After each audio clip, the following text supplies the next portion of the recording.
Alright, welcome everybody. How we all doing? Hope everybody's well. But welcome Jaded, welcome Andy.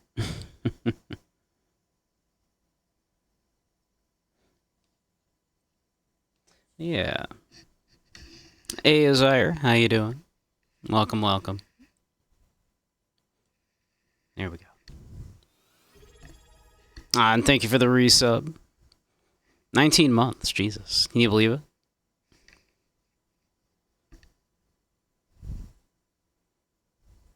Well, that's officially what? That's officially 2 stream babies, huh?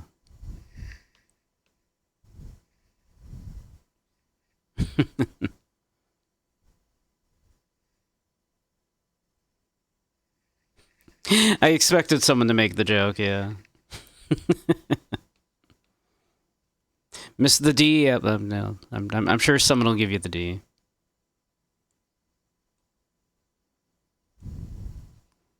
Yeah, how's everybody doing?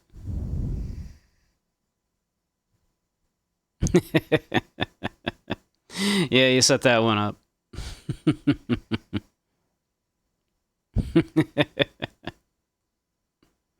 But yeah. Hope everybody's well. Figure we'll maybe finish up Ace Attorney. This case at least. Before we move on to something else.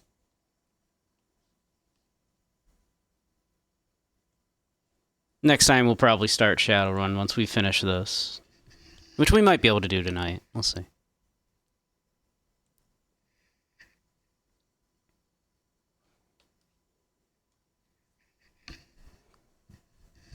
But how is everybody?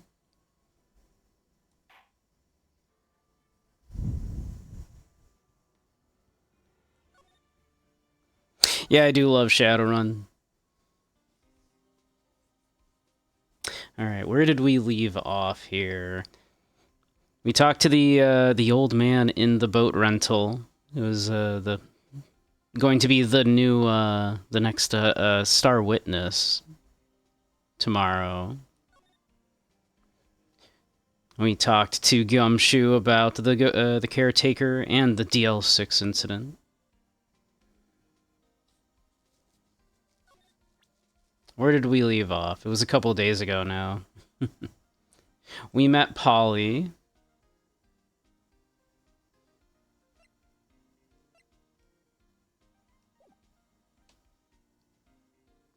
Let's see.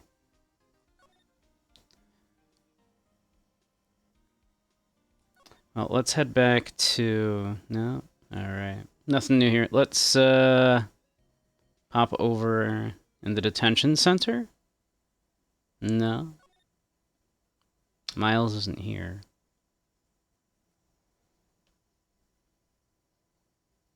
I feel like we checked everything else out here, but... we could take another look around before we call it, I suppose.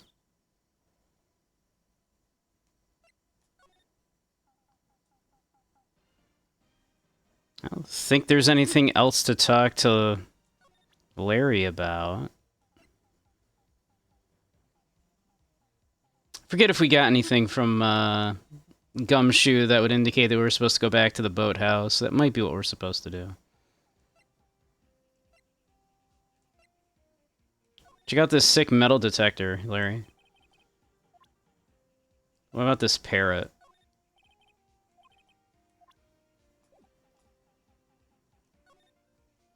Let's see. Alright, let's head back to the rental shop. Is there anything else in here we can do? No, we can't even go back inside.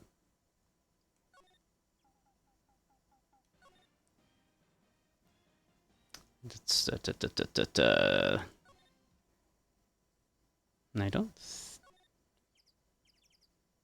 Lada doesn't even appear to be here. Alright. Was there anything we needed to talk with a Gumshoe about then?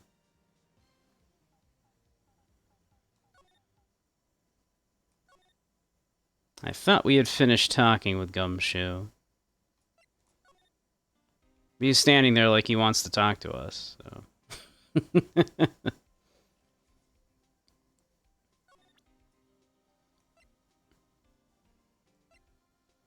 Check out this photo. No? Alright.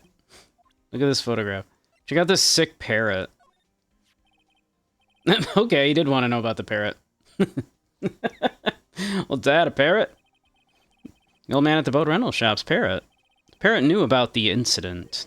Oh, that's true. That would make sense to... Yeah, that's how we made the connection with the DL6 incident. Okay. The incident? DL6. Oh, what? That's right, he said if you could, like, prove to me that the DL6 incident was related to the case. That's what he last told. That makes sense. Okay.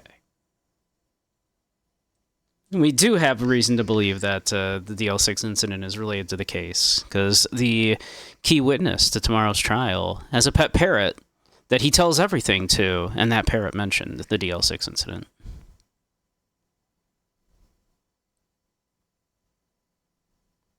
Is the parrot a good witness? You might be getting ahead of the story. Wouldn't that be incredibly silly if we had to cross-examine a parrot? Polly, have we forgotten something? What? Don't forget DL6!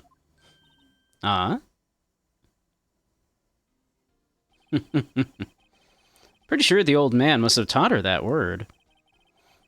Yeah, but how would that old man know about the DL6 incident? Wait, what if... What if the old man was connected to DL6? Nick, you think he might be? I mean, it's the only explanation. I get you. Sounds like you need information on the DL6 incident. Well, through there's the station records room. I'll give you a special permission to go in and find what you need. All right, way to go, Detective Gumshoe. Okay, Nick, to the records room. There we go. I guess it's time we faced Edgeworth's past. There we are.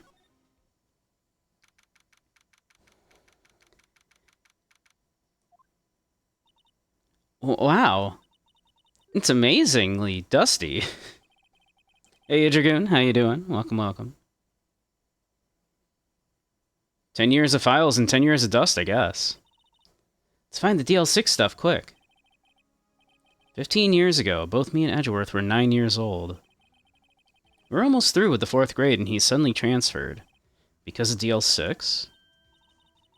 Nick, I found where the file is. Oh, thanks. So let me know what you want to know about the DL6 incident. I'll go get the file. Alright, okay. Well, let's see. I'll start with a case summary. That would make sense. Well, first I have to get a handle on the main facts, like a summary. Right. Summary. Found it. Here you go. December 28th, 2001. It's exactly 15 years ago from the day after tomorrow. So in 2 days, the case is closed. The incident took place in the elevator of the district courthouse. What? It's the same district courthouse where we're holding the trial now? Looks like it. There was a large earthquake at 10 p.m. on that day. Part of the court building collapsed and all the lights went out. Wow, that was some earthquake. At the time, 3 people were trapped in the elevator. It took 5 hours for them to be rescued. 5 hours. That'd be scary like that in the dark. There was a lack of oxygen in the elevator, and the survivors were unconscious. The survivors? One of the 3 in the elevator had been shot in the heart. That was Mr. Edgeworth's father, wasn't it? He said that his father was shot before his very eyes. Smiles Edgeworth was one of the other passengers in that elevator. You have data on the victim, Edgeworth's father? Yeah, hold on. Victim. Here, found it. Gregory Edgeworth, 35, defense attorney. If he were still alive, he'd be 50. He'd lost the day's case in court and got in the elevator with his son, Miles. Miles Edgeworth, of course. So he was in the elevator with his father. Well, yeah. Maya's not as fast as we are, apparently, with that. From the angle of the bullet and other evidence, it could not have been a suicide. The murder weapon, a pistol, was found in the elevator. Pistol had been fired 2 times. Where have I heard that before? Huh. Sounds just like this current case. What's going on here? Got any data on the suspect in there? That would be the guy that my mom got arrested. Hold on, this is it. The man arrested as a suspect in DL6 was Yanni Yogi? He was a clerk in the court, apparently.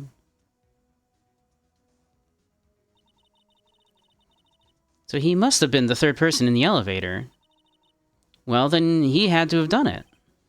But he was found innocent, thanks to his defense lawyer, Robert Hammond. Hammond. The victim in our case. Right. The suspect, Mr. Yogi, was oxygen deprived, so much so that he had brain damage. He lost all memory of being in the elevator. After he was declared innocent, he disappeared. Where could Yogi have gone to, I wonder? Maybe closer than we think. Who could it possibly be? I guess I know generally what happened in DL6 now. I still don't know what sort of impact the whole thing had on Edgeworth, except traumatizing him and making him terrified of earthquakes to this day, and, like, basically sending him on the trajectory that is his life right now. Nick, are we going to take the whole file? There's too much. We'll never get it out. You're right. How about we just take what we think we'll need?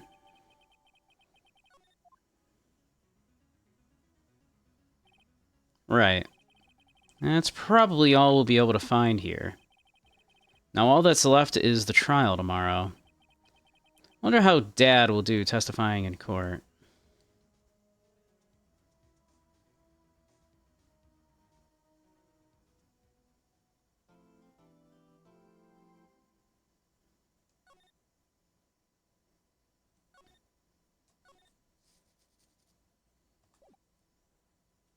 Alrighty.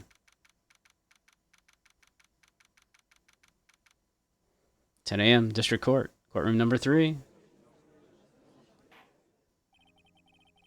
Court is now in session for the trial of Mr. Miles Edgeworth. The defense is ready, Your Honor. Very well. Apparently the prosecution's also ready. Who is the judge here, anyway? Thank you, Dragoon. Mr. Von Karma, your opening statement. Very well, no opening statements, so...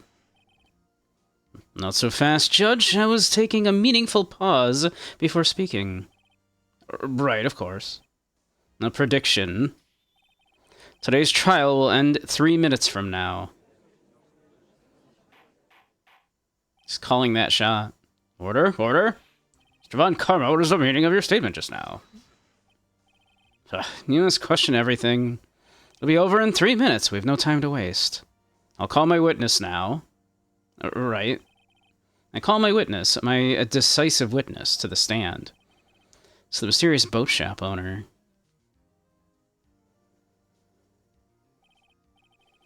Witness, state your profession.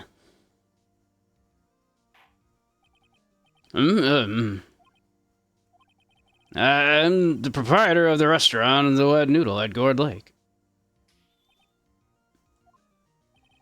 And I run boats. The night of the incident, you were in the boat rental shop, correct? Yep, I was. Please testify. Wait a second. So I haven't heard this old guy, who this old guy is. Wait a minute. The witness hasn't stated his name yet. Because I did not ask him, Mr. Wright. I predicted this trial will end in 3 minutes. Stop asking trivial questions and cooperate. Yeah, right. The witness will state his name. I'm not really sure. Yep. What do you mean? Memory, Your Honor. The witness does not remember anything beyond the last several years. Ergo, he cannot recall his own name. Can't recall, you say? Yes, but the incident in question took place 3 days ago. He can testify. Very well. Let's hear his testimony then, shall we? Witness. Night of the murder? The night of the 24th, just after midnight. Yep. I was in the restaurant where I rent boats, as usual. Then I heard a bang. Yep. I looked out the window, I saw a boat just floating on the lake. I heard another bang. Just about then, the boat comes back to shore and a man walks by my window. Very well, I'd like to begin the cross-examination. There's nothing to question in my witness's testimony. Ergo, no need for cross-examination. Besides, there are only 10 seconds left before our 3 minutes are up.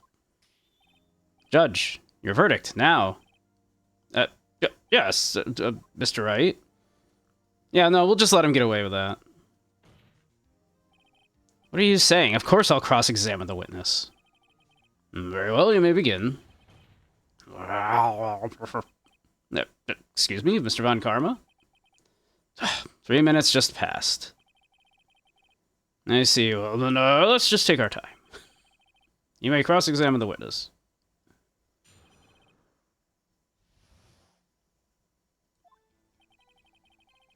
It was the night of the 24th, just after midnight. Yep.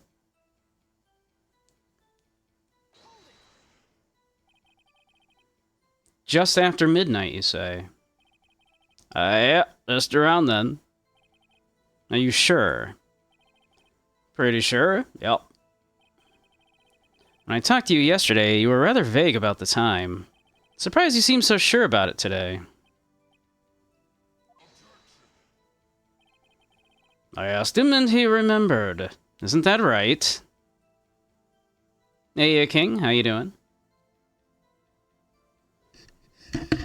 Chekhov always used to say, if you introduce a parrot, it has to be the key witness in a murder investigation. Shh, you're getting ahead of the story. Some people might not know. What are you talking about, King? It would be incredibly silly if we called a parrot to the witness stand. Hey, Adam. How you doing?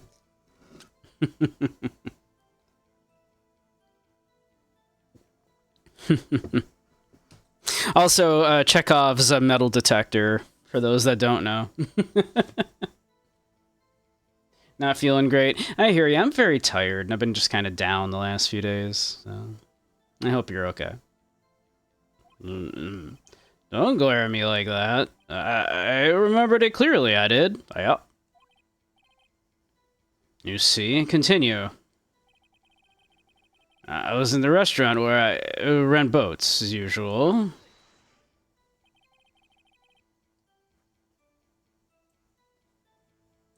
If you do cross-examine the parrot, you're buying the saga? Is there anyone who can testify that? Well, I guess Polly could. That's not good enough for a court of law. So right, exactly what is not good enough? Your Honor, this Polly is a parrot. Parrot? Don't be so hard on the girl, Keithy boy. Keith? Prosecution concedes that we cannot prove the witness was in the shop. Witness, please continue. Then I heard a bang. Yep.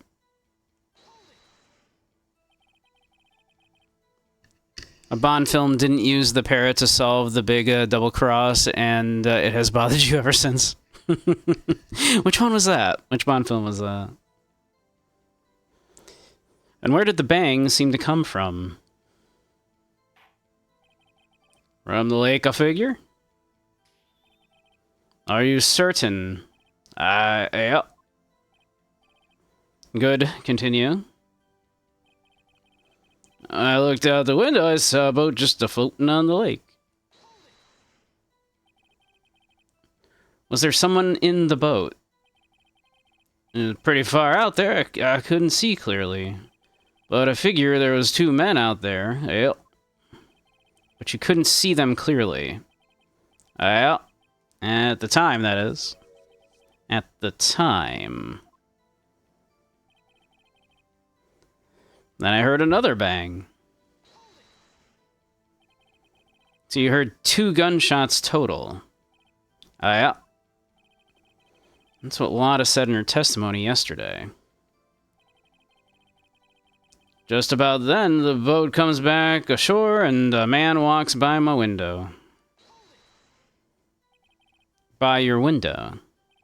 Yep, by my window. Right outside the window of my little shack. And you couldn't see the man's face. Well, the fog was pretty darn thick, but he was right there in front of me when I saw him. So, a rather important detail. Please add it to your testimony. I have a bad feeling about this. That man was the defendant. He was saying, I can't believe he's dead. Are you sure? Uh-oh. Dad? Dead certain, Keith. He said, I can't believe he's dead, and he was walking by, too. I can't decide what kind of voice I want to give him. I really... It seems mean to, like, just make him sound drunk, because we know it's from, like, you know, the memory loss is from something else, but... Witness, are you sure that the person you saw was Miles Edgeworth? It was him, that Edgeworth boy!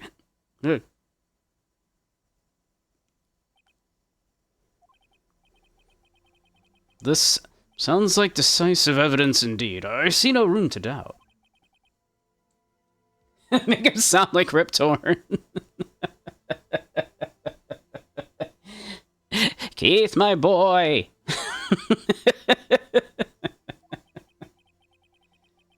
He lured me into cross-examining him so he could set me up for a fall.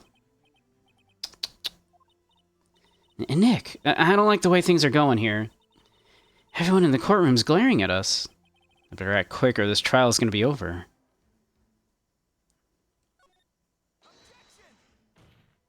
Oh, that was Rip Taylor. That's correct. Yeah, do that instead. Okay. You're right. I was doing Rip Taylor. Rip Torn is such a good name. It's like naming someone like Chuck Through or something, right? Like Rip Torn. Such a good name. We proved in yesterday's trial that it could not have been Edgeworth who fired the gun. Yeah, delightfully redundant, exactly. Chuck Throne. Yeah. Mr. Wright, are you referring to the fingerprints from Edgeworth's right hand found on the gun? And the photograph showing a man firing with his left hand? Exactly. That is easily explainable. He could have wiped his prints after he fired. You're ignoring the truth of the matter here. Everything in this witness's testimony is true. Judge is lost in thought. What should I do? Your Honor, this witness claims that Edgeworth said, I can't believe he's dead. But his words is all we have. If he were telling a lie... Mr. Wright, in a court of law, the evidence tells all. Apparently you have yet to realize even this basic fact. If you say his testimony is a lie, show us proof. Nick, do we have evidence? It's no good. There's nothing I can do. Are you sure? To be honest, I don't know what to do anymore. Please. Can you hear me, sis? Please. We need your help. Nick needs you. 3 minutes was perhaps too high an expectation. However, 15 minutes isn't bad. This must be a new record. Enough. The witness may leave the stand.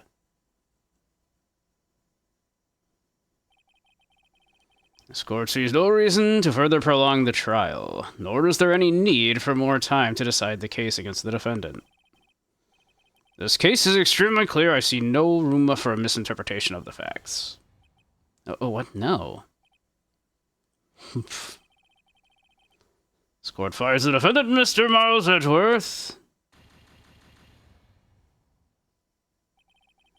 The accused will surrender to the court immediately, to be held pending trial at a higher court within a month from today's date. That is all. This court is adjourned. Wait.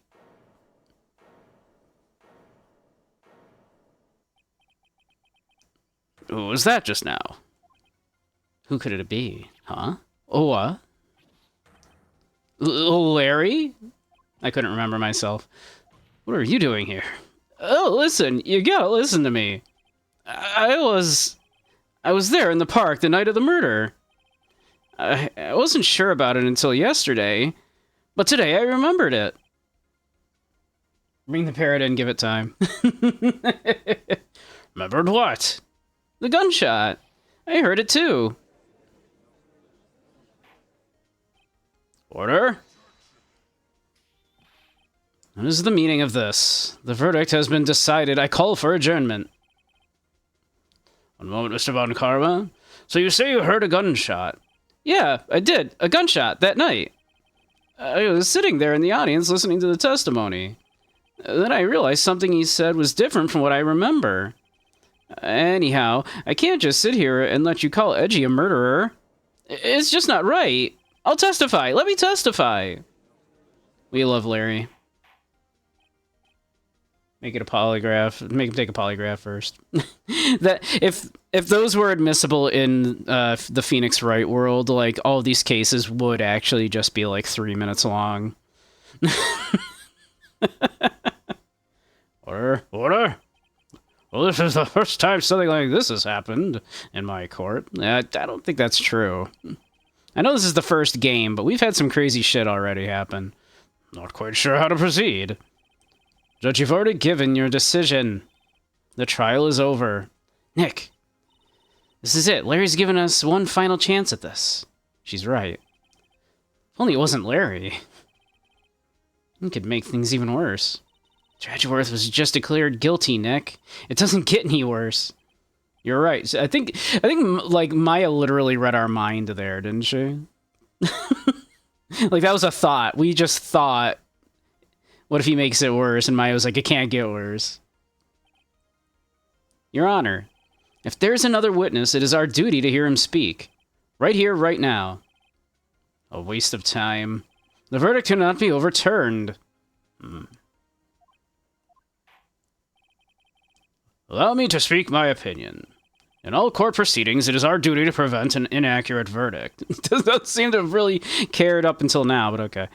In order to make sure no mistake has been made, every witness should be heard. What is this?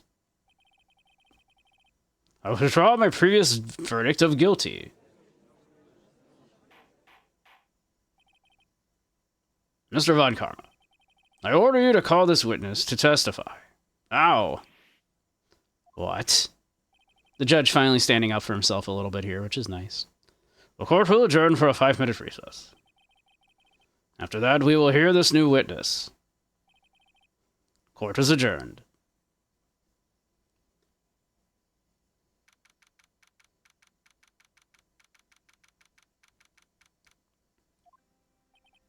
Phew. That was too close. Sorry to keep you on the edge of your seat like that, Edgeworth. I've seen worse. Yeah, right. Sweating bullets. Just wonder what Larry plans to say in there. Larry was at the lake that night. Yeah. We do know that. Said he went looking for the Steel Samurai balloon that flew into the lake. Oh, right. And he found the balloon and the air tank that night. Yeah. Hey, Edgeworth? You say something right? Yeah, a lot of things. Seem out of it. What's wrong? I was convicted of murder. Like, it's nothing. Mr. Edgeworth? Something I've been meaning to ask you. What's that? Why are your fingerprints on the murder weapon? Oh. I just like guns. I saw a gun, I picked it up. When he fell into the lake, I went into a daze. I couldn't understand what had happened. I couldn't think straight. Then I saw the pistol lying on the floor of the boat in front of me. Picked it up without thinking. Didn't have a reason, really. Yeah, I collect murder weapons. So that would make sense. So, you know, he is a prosecutor. He's... I see. Right. Yeah. This might be our chance. Our chance. Von Karma has only ever run perfect trials. Perfect trials. Perfectly prepared with witnesses, perfectly complete evidence. That's the secret to his success. This is the first time he's ever had to deal with something unexpected. He has to let someone he hasn't even talked to testify before the court. And that someone is Larry. What are you getting at? It's likely his testimony will be full of holes, right? That's right, Nick. No 10-minute trial this time. We'll milk this one for all it's worth. Hey, it was 15 minutes. 15! Alright, everything's on Larry now.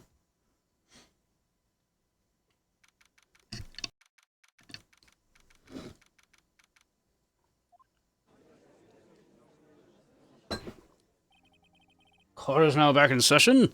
Witness, please testify to the court about everything that you saw. On the night of December the 24th. Right, leave it to me.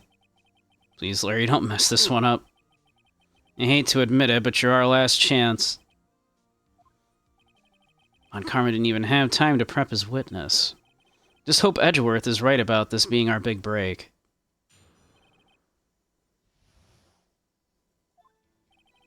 That night, I was out in a boat on the lake. I was looking for something, and I found it. And so I quietly slipped the boat back in at the rental shop dock. Then, just as I was thinking about going home, I heard this bang. I looked out over the lake, but I didn't see a boat. So after I heard that single gunshot, I went home. That was an unusually vague testimony, even for this court. In any case, Mr. Wright, you may begin your cross-examination. Yes, Your Honor. What's wrong, Nick? It's Larry. I have no idea what he's gonna say if I press him. I'm a little scared. Well, we've come this far. There's no way to go but forward, Nick.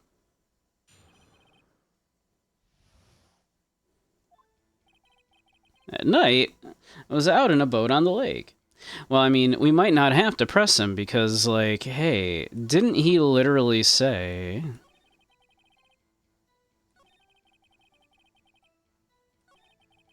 that single gunshot? Don't we, according to the court records, don't we know...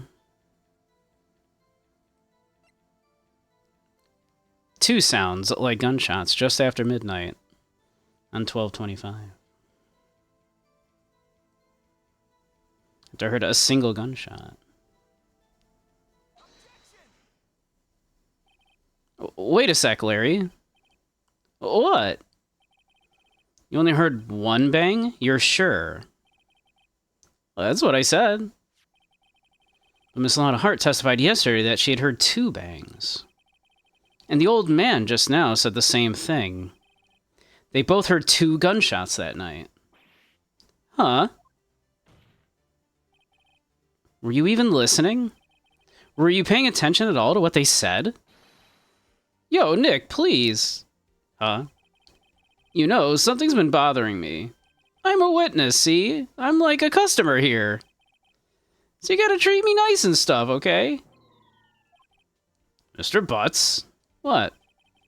You only heard one gunshot, are you sure? Well, to tell you the truth, I'm not sure. Not sure. How could you not be sure? Yeah, well, I might have missed the other gunshot. I was, listening to something else. Something else. My radio, dude, with my headphones. What? Order, order, and stop that booing. Mr. Butts, you were listening to the radio with your headphones? Yeah, so what? That a crime? Hey, listen to my radio. Everybody listens to the radio. What's the big deal? It's Von Karma, your opinion. Waste of time. Do not accept this witness nor his shoddy testimony. Well, Mr. Wright, should we continue his testimony? Yeah, we will, obviously. Your Honor? Please allow the witness to continue his testimony. Nothing is more pitiful than a lawyer who doesn't know when he is lost. Very well, Mr. Butts. Please give your testimony and be sure to include details like your radio. Right, leave it to me. I wouldn't if there were any other way out of this, believe me.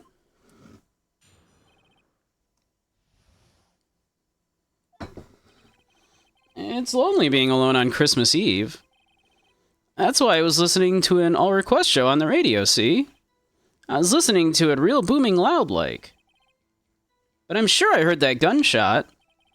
I remember exactly what the DJ was saying when I heard it, too.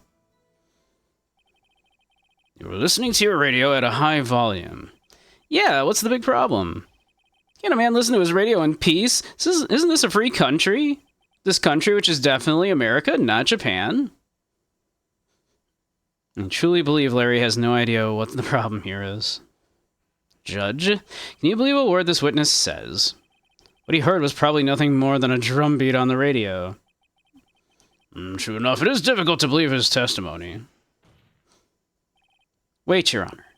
The witness said he remembers exactly what the DJ said when he heard the gunshot. Excuse me, DJ? An announcer, the guy who says things on the radio? Anyway, what this means is, when he heard the sound, no music was playing. The DJ only talks between songs, so he could have heard the gunshot from the lake. I'd like to cross-examine the witness, Your Honor. Very well, Mr. Wright. Can't believe I'm continuing this charade. I can't believe I'm continuing this charade might as well be the tagline of the entire series. What Larry heard. It's lonely being alone on Christmas Eve. Not present. Into press. So you turned on the radio. Right. I just wanted to hear someone's voice, you know? You don't know what it's like out there alone on Christmas Eve, alone. I shouldn't have said anything. That's why I was listening to an all-request show on the radio, see? Do you, by any chance, remember the name of the program you were listening to? This has nothing to do with the case, Your Honor.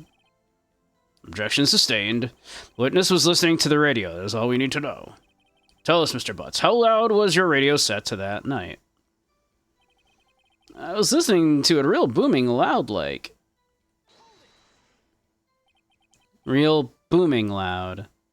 Yeah, you know. And you had headphones on. Yeah. I wouldn't think you could hear anything going on outside at all. I mean, gunshots are pretty loud. But I'm sure I heard that gunshot. Can you prove that? No, of course you can't. No, I can't prove it. But I remember that moment real clear. I mean, while I was talking about it, it came back real clear to me, you know? I remember exactly what the DJ was saying when he heard it, too. What did she say? Mr. Wright, please cease these pointless questions. What possible good could knowing what a radio DJ said do us? Indeed, Mr. Von Karma has a point. I'll allow the question only if you see some reason why we should care. We should so super care. It's so incredibly vital and important. We should care, Your Honor. Of course we should. Why? Well, how you know if we don't ask? Hey, Bad Dragon. Welcome, welcome. Fine, very well. Mr. Butts, please testify to the court. What was the radio announcer saying when you heard the gunshot? Just when he said, hey, it's almost Christmas, I heard the gunshot. This was, of course, where the meme comes from, right? And why I started playing this on Christmas. Are you sure? course I am. She had this real sexy voice. Maybe Von Karma was right. I'm not sure how that helped us at all. This is the most ludicrous testimony I've ever heard. But there is one gleaming ray of hope in there. I've got to press it until we get to the bottom of what happened.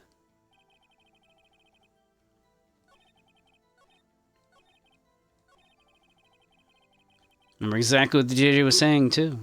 Just when she said, hey, it's almost Christmas, I heard a gunshot. Gonna use your new BD soon? Oh, very nice. Yeah, definitely a Blu-ray disc. That is definitely what is being referred to here, yes.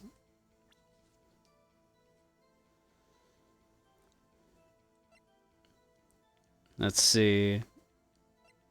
I've just been reading a book about anti-gravity. It's impossible to put down. Automatically taken. Haha. Why, the DJ said it was almost Christmas, but the photo we know was taken at, on Christmas itself. Were created especially for Ronald Reagan. I did not know that. That's interesting.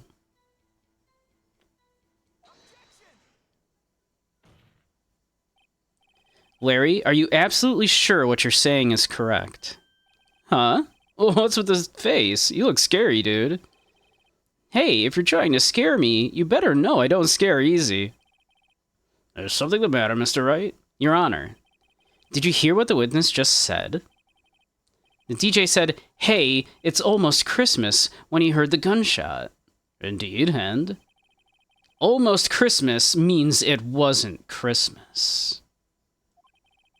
Do you realize what this means? When he heard the gunshot, it was still Christmas Eve.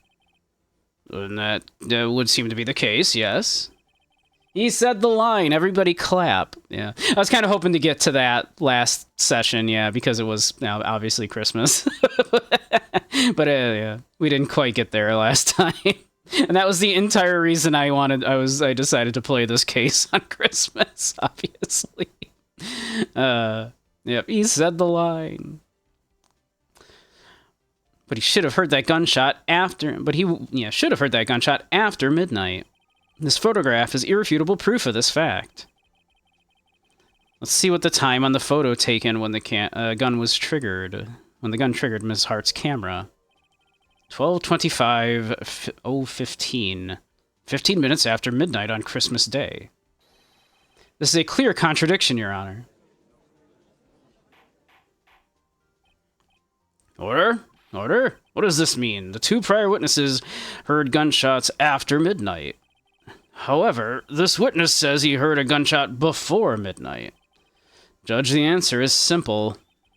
The current witness is plainly mistaken. Just look at him. Suspicious. What? Well, Mr. Wright, what do you think about Mr. Butts' claim he heard the gunshot before midnight? Larry's right. Larry's not mistaken, Your Honor.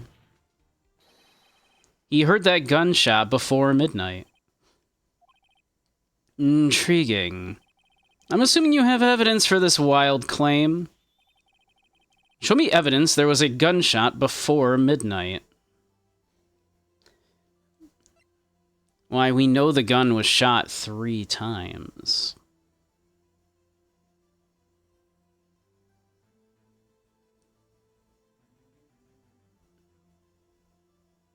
One of those times must have been before the incident that happened.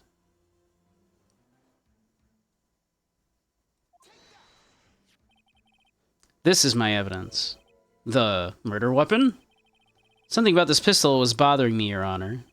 Both the witnesses who testified yesterday heard 2 gunshots. However, the murder weapon was fired 3 times. When, then, was the last shot fired? Only now have I realized the truth. The 3rd shot was the shot Larry heard just before midnight.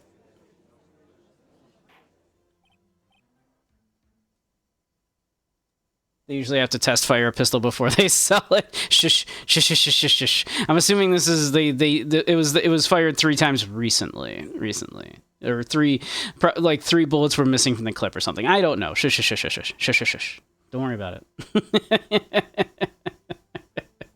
Order. I guess that would make sense out of yesterday's testimonies. You waste our time again with your empty statements. Yes, the pistol was fired 3 times. But do you have any proof that it was fired before midnight? Do you have proof that the witness didn't just think he heard something? Indeed. Well, Mr. Wright, there's no turning back now. Do you have evidence that proves there was a gunshot before midnight? Do you have evidence that proves Mr. Butts wasn't just hearing things?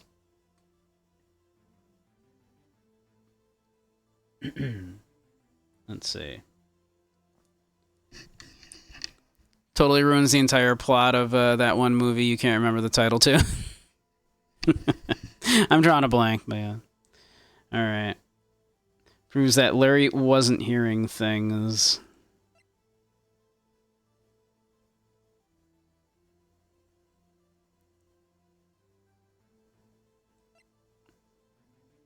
Let's see. Shows an empty lake taken automatically on 12/24 at 11:50. So yeah. We know that, yeah, some loud noise did go off just before. Look at this photograph. Every time he says it, it's always funny. Ryan Gosling and Anthony Hopkins. This was taken by our witness yesterday, Mrs. Lotta Hart, with her automatic camera. The timestamp on the photo reads December 24th, 11:50 p.m. Oh. But there's nothing on the lake in this picture.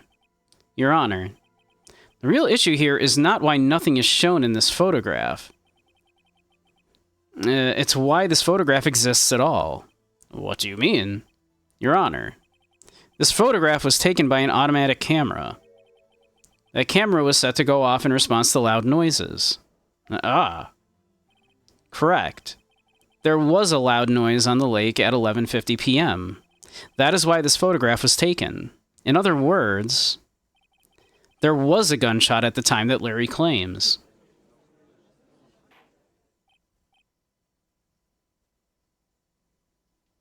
Exactly.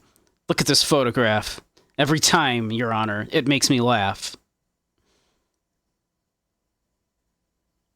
The old man got them Adderall eyes. How you doing, Soup? Order? That would make sense of the evidence we've seen so far. However, this leaves me wondering exactly what did happen that night on the lake. Exactly. If this is true, there were 2 sets of gunshots separated by 25 minutes. One at 11:50 and another at 15 minutes after midnight.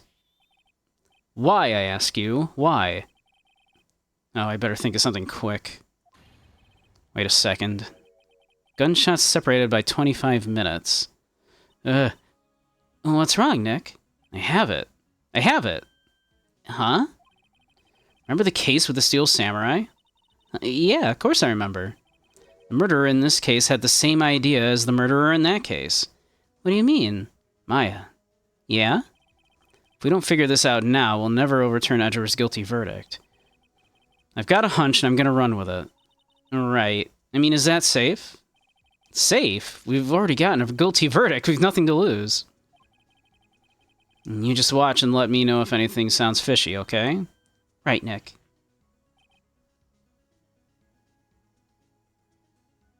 Can't believe I played the scheduled game instead of the one you got to do. I will play it, Soup, I promise. But I want to finish this case, since it's no longer Christmas and now it's not timely. So I promise I will play it. Your Honor. Yes, Mr. Wright. The testimony just now has cleared up this entire case. What do you mean, Mr. Wright? So you finally realized the truth. There can be no other murderer here than Miles Edgeworth himself. Wrong, Von Karma. The man was shot that night, but it wasn't Edgeworth who did the shooting. Listen, rookie. Take a deep breath and consider the facts. At the time of the murder, one boat was on that lake.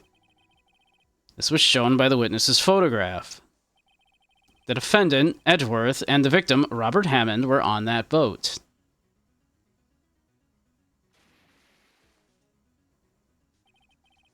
There was a gunshot fired on that boat, and Robert Hammond fell into the lake. The distance of the shooting was 1 meter. It couldn't have been suicide. Well, the guilty party has to be the other man on that boat. I admit it is hard to imagine any other possibility.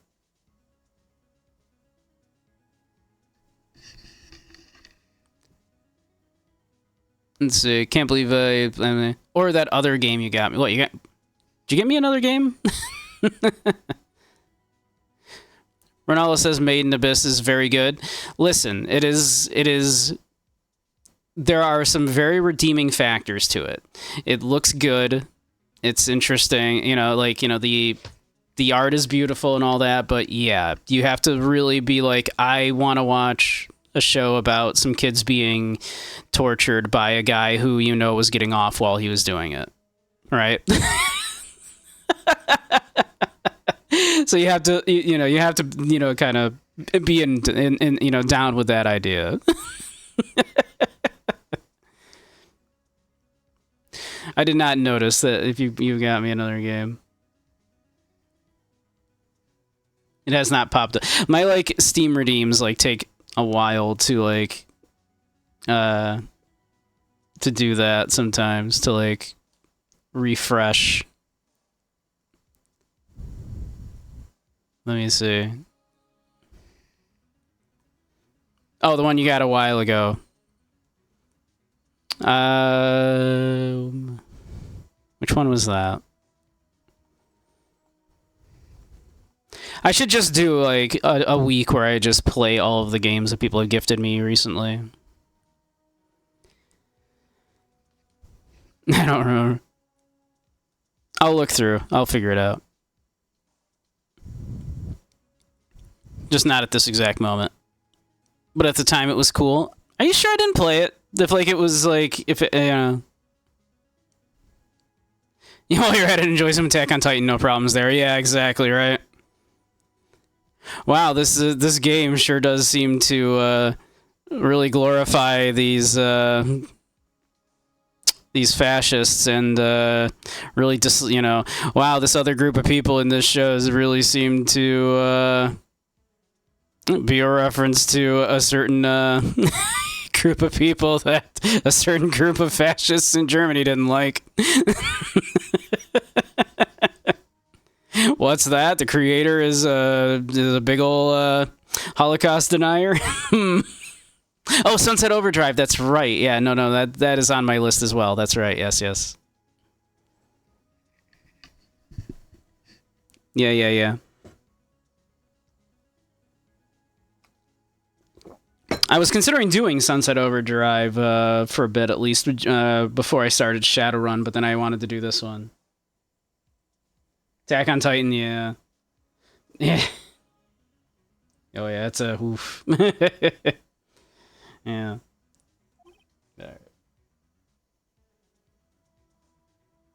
Oh, yeah, the creator is a Holocaust denier and big old sympathizer of you know, a certain political party back in Germany in the 40s. Yeah. Yeah. I'm not sure how anybody could watch Attack on Titan and not see that coming. Considering, like, yeah,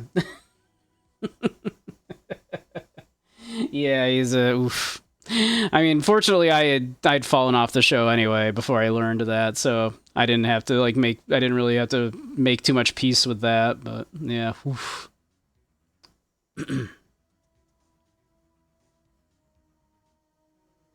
you can't, right? It's impossible to completely separate art from artist, right? And then there, especially when the artist puts so much of a message like that into the game, like it's definitely there, or into the show, or into anything, right? Into any piece of medium, and that is, of course, the case with Attack on Titan. You can't not see it. And then similarly with Made in Abyss is the thing, right? Like, I can't not see what the creator was doing there when you learn about the creator's proclivities.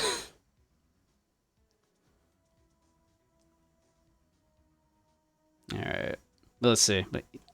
Yes, but this assumes that the victim was shot at 15 minutes after midnight. What do you mean by that, Mr. Wright? We have photographic evidence of the time of the shooting.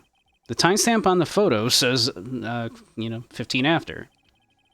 But Larry heard a gunshot 25 minutes before that. Robert Hammond was killed then, 25 minutes before the shot on the lake. It's the only way that Edgeworth could be innocent. Mr. Wright, are you quite mad? Explain who the two men on the boat are.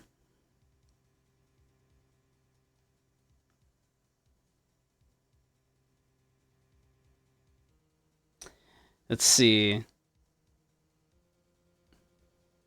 So it's, it would have to be the murderer and Hammond, right? It's the only thing that makes sense. It wasn't Edgeworth and Hammond. Right, because we know, like, that's not Edgeworth firing the gun, and that's Hammond that got shot. Like, this is the victim, that's the murderer. So we know that it just has to be, and we know that the victim was Hammond, yeah. It was the murderer and Robert Hammond. What are you saying? That contradicts what you just told the court. You said that Robert Hammond had been killed 25 minutes before this gunshot. Yes, that's right. Also, I might mention, the defendant, Mr. Edgeworth, has admitted to being on that boat. Oh, right, Your Honor. Mr. Wright, your client has already been declared guilty once. I have to penalize you for this foolishness. Okay. So no, Edgeworth was on the boat.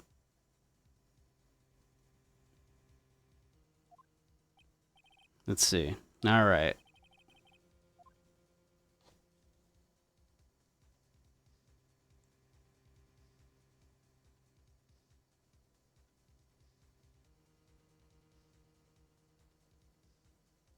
So who are the two men on the boat, then? How does this make sense, then?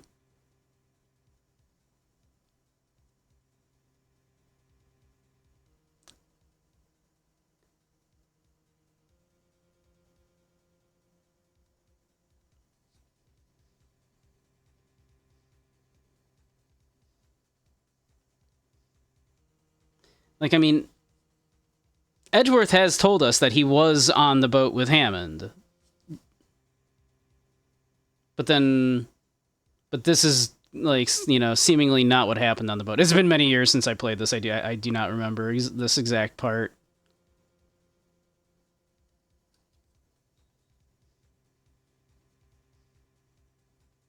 So Edgeworth, we know, was definitely on the boat. And we know Hammond was murdered on this boat, at least presumably.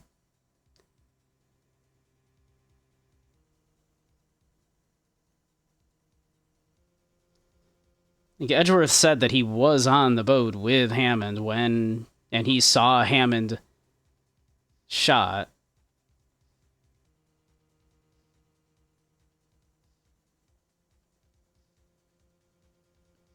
So it is Edgeworth and Hammond then, right? Miles Edgeworth and Robert Hammond. Yes, I believe you are mad. It's exactly what I've been telling the court this whole time. You're agreeing with me, and yet, what did you just say? That Robert Hammond had been killed 25 minutes before the shot on the boat. Yes, that's what I said. I was just testing you, Von Karma. Mr. Wright, your client has already been declared guilty once. Okay. Gonna have to penalize you for this foolishness. Let's you again. Alright. So how did this play out, then? Hey, Akatsu. So it is Edgeworth and the murderer. But then... Yeah, because Hammond was killed had already been killed. So this is Edgeworth and the murderer. But didn't Edgeworth say he was on the boat with Hammond?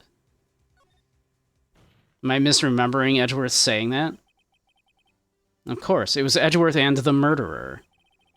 After the murderer killed Robert Hammond at 11:50, he assumed the guise of Mr. Hammond. Okay, that makes more sense. And met Edgeworth. Welcome back, everybody. What? Are you serious? Yes, Edgeworth won't tell us why he went to the lake that night. However, I have a hunch. That night, Robert Hammond called Edgeworth to the lake. Oh, of course, the clue of they were doing the same thing as the Steel Samurai was because in the Steel Samurai case, the real murderer was dressed as someone else, yeah.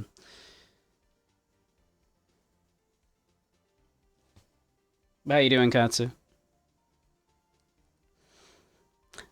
That night, Robert Hammond called Edgeworth to the lake. Now, Edgeworth didn't know Robert Hammond's face that well. That's why he didn't suspect anything when the murderer took Robert Hammond's place. That makes sense. I'm not sure what to make of all this. Ludicrous. Mr. Wright, tell us the name of the murderer, then. The murderer's name? Right, it's... We don't know. Actually, I don't know the murderer's name. You don't know? Again, you waste my time. I don't know because he never told us. The murderer is the caretaker of the boat shop, the old man. At 11:50, he was the one who killed Robert Hammond. The caretaker of the boat shop? Oh, where did he do this? There weren't any boats on the lake then. Why would he have to go all the way out on the lake just to shoot someone? May I suggest that the real scene of this crime was not on a boat? What? Well, then where did the murder take place? Where did it really take place? Why, inside the, likely, it was inside the boat rental shop, of course. Here, of course, the boat shop where he lives. That way he can meet with the victim without anyone seeing. Do you have any proof that the boat shop was the scene of the crime? Recall Larry's testimony, if you will.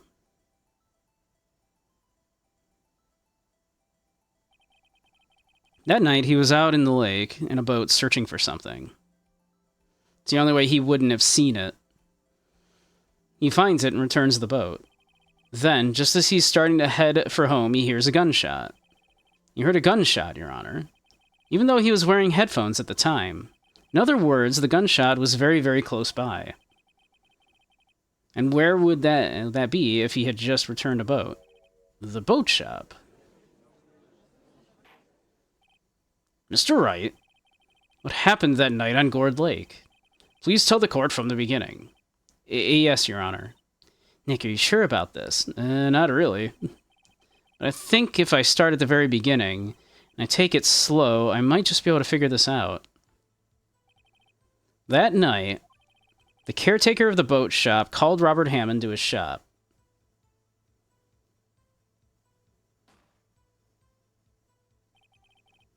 This was around 11:50. That was when the gunshot that Larry heard was fired. After that, the caretaker put on Robert Hammond's coat. He became Robert Hammond. Then he got in the boat with Edgeworth and went out into the middle of the lake. Then who fired the pistol on the boat, Mr. Wright? Well, it would have had to have been the boat shop caretaker. Of course, it was the murderer who shot the pistol. He shot twice. Both missed Edgeworth on purpose. Wait a minute. Yes? Why would he shoot twice if he didn't mean to hit anyone? Details. Know this, Mr. Wright? The moment you run out of explanations is the moment you lose. Tell us why the murderer had to fire twice. He needed to create a witness. I believe he shot twice to create a witness, Your Honor. Create a witness? The murderer lifts his pistol and fires one shot. That ensures that anyone who heard the shot would look at the lake. Indeed, Miss Hart did exactly that after hearing the first gunshot. Next, the murderer waits a bit and he fires again. Then the murderer jumps from the boat himself, leaving the pistol in the boat behind him. I see. To someone looking from the edge of the lake, it would appear that one of the men on the boat shot the other. The murderer didn't know about the automatic camera, of course. That's why he shot twice to draw attention to the boat. Once he realized that, everything else falls into place. The boat shop caretaker swam back to his shop, then he put Mr. Hammond's wet coat back on the body, and threw the body into the lake. This is what happened, Your Honor. These are the events that transpired that night on Gourd Lake.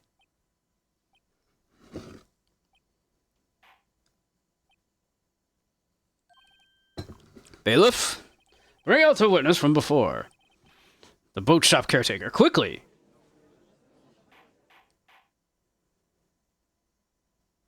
I love how all these stories are basically Phoenix just, like, pulling shit out of his ass until he finally figures it out. Very well. While we are waiting for the caretaker, I would like to ask the defendant Miles Edgeworth a few questions. Mr. Edgeworth, please take the stand. Mr. Edgeworth, you heard what the defense said? Yes. Well, why did you go to the lake that night? What Wright has said was mostly correct. Astonishingly so, actually. Yes. Several days ago, I received a letter. The letter was signed Robert Hammond. He asked me to come to the boat shop by the lake at midnight on Christmas Eve. He said he had something very important to discuss with me. Something important? Sorry, I can't say what it was. Your Honor, sir? Bailiff, we are conducting a trial here. I ask you to remain quiet. The witness has disappeared. He isn't in the boat shop either. What? What should I do? Find him quickly. We cannot allow him to get away. Rhubarb, peas and carrots, peas and carrots. Mr. Von Karma, your witness has disappeared. The search warrant has already been issued. Goes without saying that I cannot declare a verdict under these circumstances. I will extend the trial until tomorrow, the final day allowed. I request that the police department utilize all of its forces to find the witness. Am I understood? One more thing. Just who is that boat shop caretaker? I think that his identity has become very important to this trial. I want him, and I want to know who he is. Goodness. Very well, court is adjourned.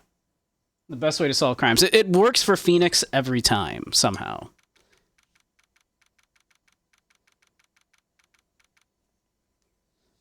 That was an eventful, what, 11, 12, 3, almost 3.5 hours? Not quite. Considering there were also several breaks in there.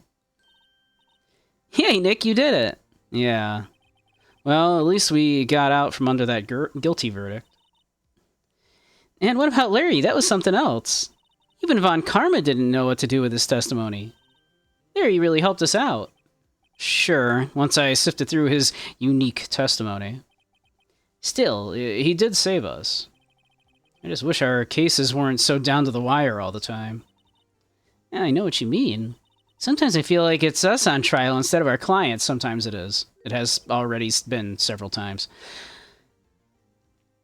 Hey, Edgeworth. Mr. Edgeworth? Did you say something? Don't look so pained. I mean, it looks like you're probably gonna get off the hook. You could try to smile just a little. Relax. Sorry. But I fear it's not over for me yet. Oh, what do you mean? Right. There's something that's been troubling me for a long time now. These homosexual feelings. And I don't know whether or not to tell you how much I... Edgeworth? No, there's so little time left. I want to tell you, to get it off my chest, but... I can't make up my mind. What's this about, Edgeworth? You really can't tell how this was, like, such a huge thing for, like, the Yaoi fans, right? How the Yaoi fans just ate this shit up, right? It's a nightmare I've had. The memory of a crime that I committed. A crime you committed? A memory of a murder.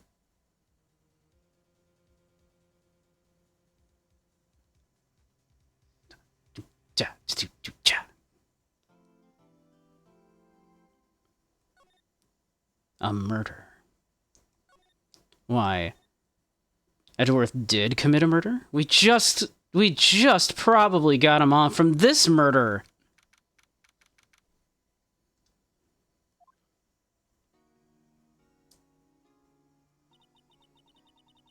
What was Mr. Edgeworth talking about? This thing that happened 5 seconds ago. A memory of a crime that I committed. A memory of murder. You really think Mr. Edgeworth killed... I don't believe it. Not Edgeworth. Some painful memory has been troubling him recently. But he'd never take someone's life. Never. Nick. Yo, how's everybody doing? What'd you think of my performance today? I had him swooning in the aisles, huh, Maya? Swooning? Me? Oh, yeah. I do remember feeling faint. Right on. Tell me the truth. It was like love at first sight, right? Larry, she is 16. Right, Nick? Huh? Me? Well, maybe my heart skipped a beat or two. I think you could do better than that. Come on, I saved Edgeworth in there, dude. Edgy! You guys should be bowing before me. Yeah, bow before your hero. What do you want, Larry? Larry, you really helped us in the trial today. You did. If you weren't there, Larry, I'm sure Mr. Edgeworth would have been found guilty. He literally was found guilty. They just kind of did a take-backseat on it. But seriously, Nick, that boat shopkeeper, caretaker guy is pretty suspicious. But Edgy ain't off the hook yet. No way to spoil the mood, Larry. Hey, I'm just the guy sitting in the audience, you know. But from where I was sitting, Edgy seemed pretty edgy. I mean, can you really know he's telling the truth about that night? Nick. I don't know, but what I do know is... I'm gonna believe in you two until the end. Us two? Edgeworth and... who else? You mean me, right? Nah, he means me, right, Nick? Yeah, you, Larry. Not me? But why you, Larry? Huh? Actually, yeah, why me, Nick? Enough of the silent treatment. Nick, why do you trust Mr. Edgeworth so much? I mean, he's changed recently, true. But when we first met him, he was kind of a jerk, don't you think? You didn't know him back then. Back when he wanted to be a defense attorney. Wait, was that when you two were classmates? Yeah, in grade school. They saved me, Miles, and Larry. They saved me, and I'll never forget it. That's why I became a defense attorney, you know. I love this, like, silly-ass backstory for this game that ended up becoming this, like, huge series of games, and it has this incredibly silly little, like, story of just, like, oh, yeah, Edgeworth, like, defended me back when we were kids. This is, like, so silly. I love it. What? Hey, Larry, what's he talking about? Huh? Oh, sorry, I kind of forgot. Okay, Nick, out with it. I'm going to hear this story today, and that's final. Okay. It's kind of a long story, so hang in there. Get some snacks. It was the very end of the 3rd grade. I was on trial. A class trial. A class trial? You remember, Larry. Spring, end of 3rd grade? Kid in our class got his lunch money stolen. Lunch money? Our school is really small. Every month, kids would bring in an envelope with money for lunch from home. Huh, I see.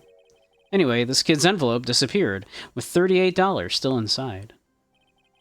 Oh, yeah. Now that you mention it, I do remember that. I can see why you'd forget, though. You were out of school that day. Anyway, the envelope had been stolen during PE class.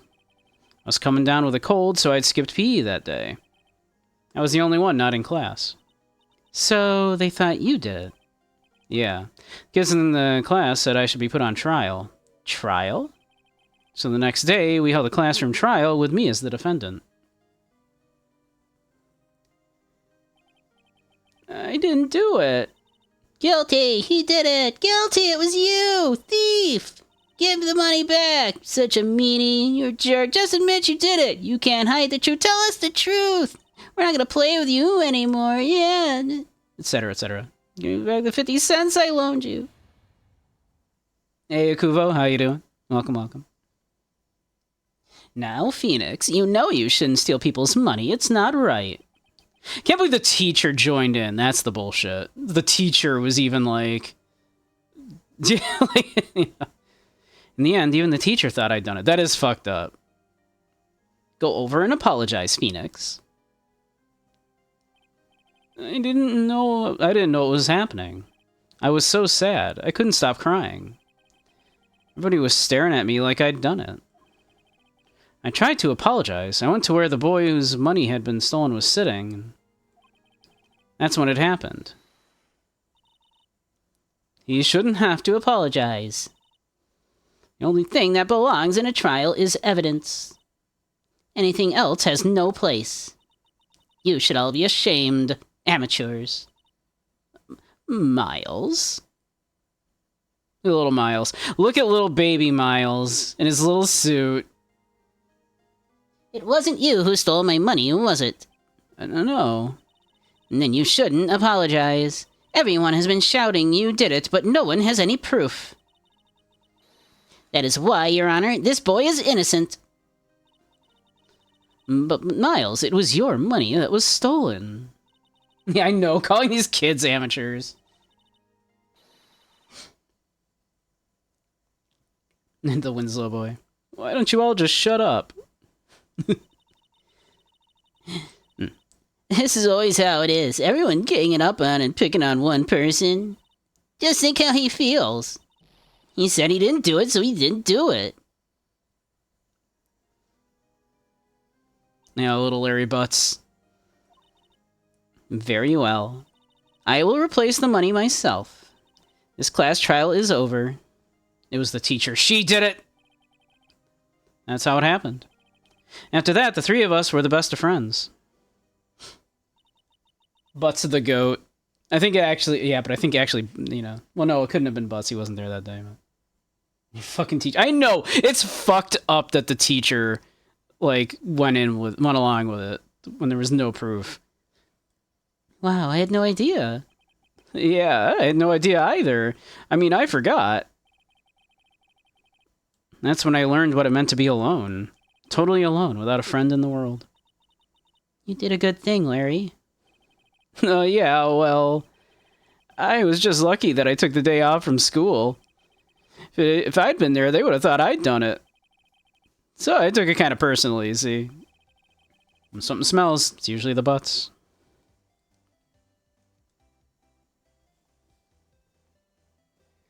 Give you pocket change, yeah. But yeah, I love it. That's the entire reason that Phoenix became a lawyer. It's so funny to me. Anyway, Edgeworth and I talked after the class trial. That's when I heard his father was a defense attorney. Remember, his eyes would shine when he talked about his father. I'm going to become a defense attorney just like my father. A famous defense attorney. Then, a few months later, he suddenly transferred to another school.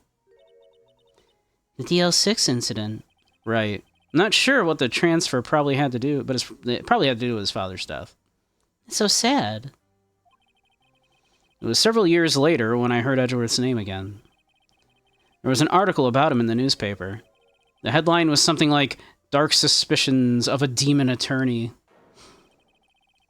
Fabricating evidence, manipulating testimonies, covering up facts. The article said he'd do anything to get a guilty verdict. Anything. But why? What happened? I mean, that's not the Edgy I used to know at all. That's what I thought, too. I tried to get in touch with him, I don't know how many times. He never replied. I guess he didn't want to see his old friends. I couldn't just drop it, though. I wanted to meet him, to learn why he had become who he became. That's when I decided. Wait, you don't mean... That's why? That's why you became a defense attorney? To meet Edgeworth? If I was a defense attorney, I knew he'd have to meet me whether he wanted to or not. In court. Such a silly reason. Edgeworth believed in me, and I believe in him. He's in pain, and no one's on his side. I'm the only one who knows the real Edgeworth. I'm the only one who can help him. You can see why. The Yowie fans just ate this shit up, right? Whoa, Nick. So is that why you helped me out for free? Yeah. I helped you because I believe in you. Except I don't remember saying I would do it for free. Aw, Nick. Nick, we have to save Mr. Edgeworth, if it's the last thing we do, okay? Right. Very well may be. First, there's that rental boat shop caretaker. We need to find out who or what he is. I'd settle for who. Guess I can clean out some of this evidence I no longer need. Alright, let's go. See you later. Alright, to Gourd Lake.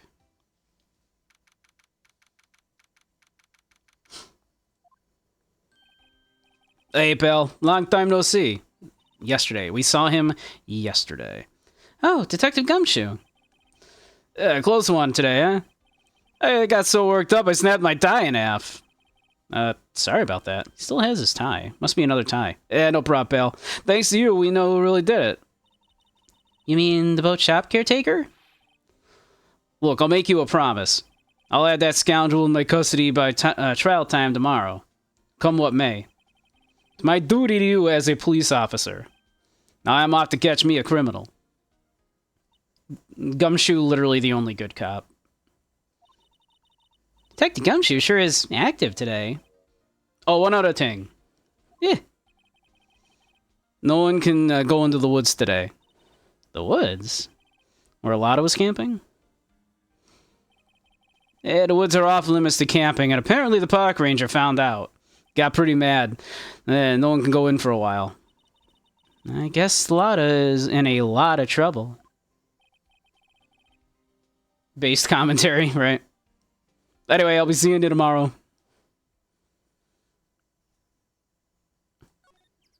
Alright. To the beach.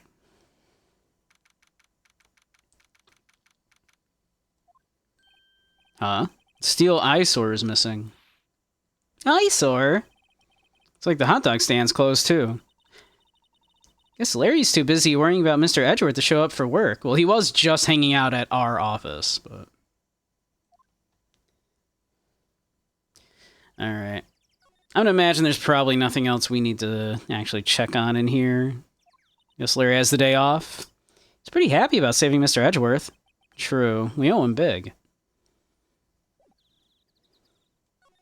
Alright, let's see to the rental shop.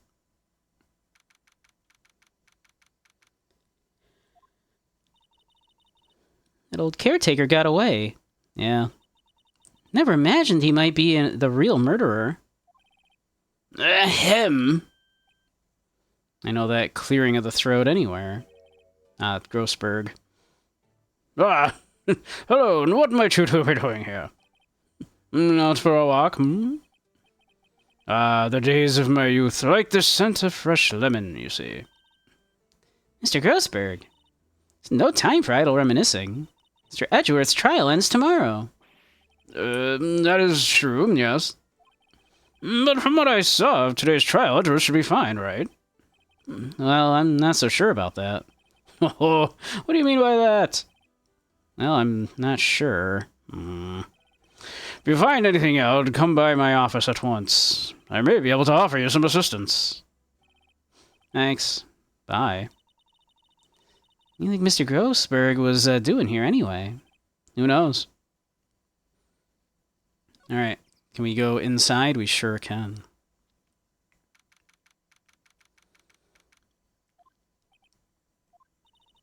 Nobody's home. Hello! Hello! What? Hey, it's Polly! Wonder where your owner's gone, Polly. Hello! Hello! Can't believe he'd run off and leave his poor parrot to fend for herself. Hello! Hello! What?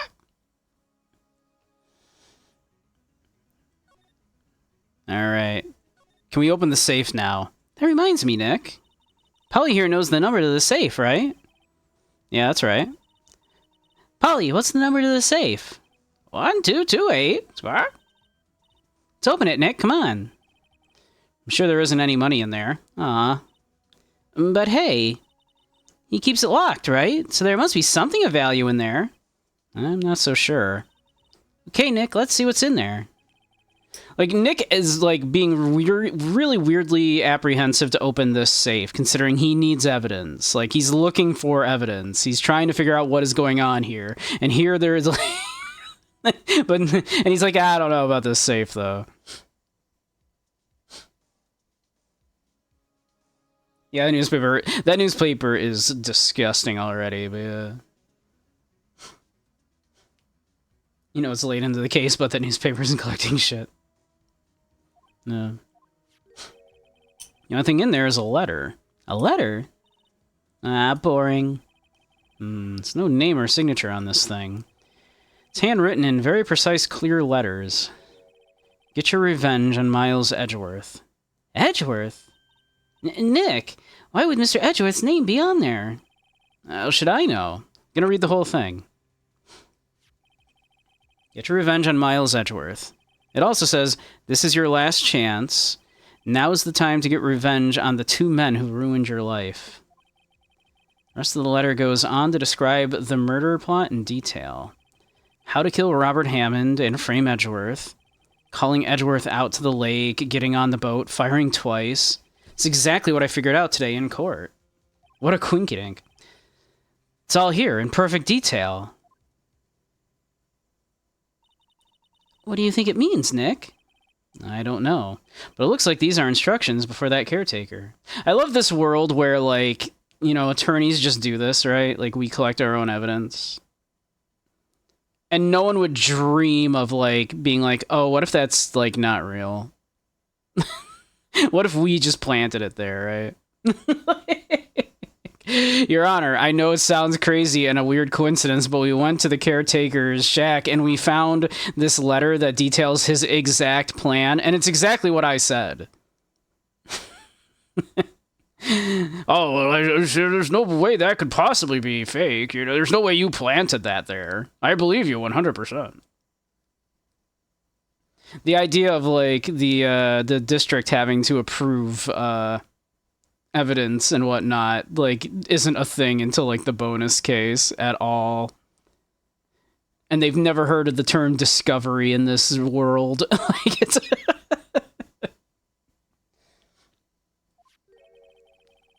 When he killed Robert Hammond and called out Edgeworth, he was following instructions.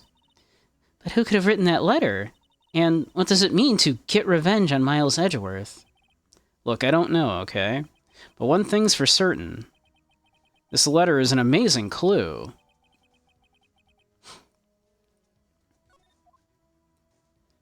Added to the court record, because there's no way, absolutely no way, that the court wouldn't just accept that, right? Maybe I should take care of Polly, Nick. Probably shouldn't just kidnap her. The police know about her anyway. I'm sure they'll do something. Okay. Sorry, Polly. He says I can't take you. Great, now the bird's gonna hate me. Alright. Well, that seemed pretty important.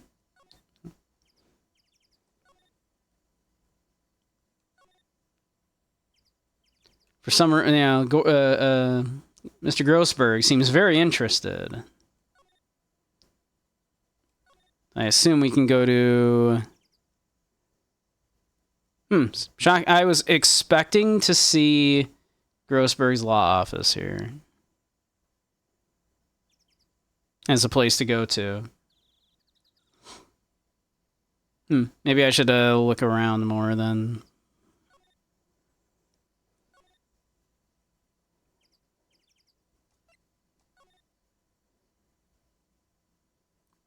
I mean, I don't think there's going to be anything out here. Some boats floating at the dock. The murder took place in a boat from this dock. Apparently the police took away the actual boat. Yeah, this is the same thing it said before. Okay.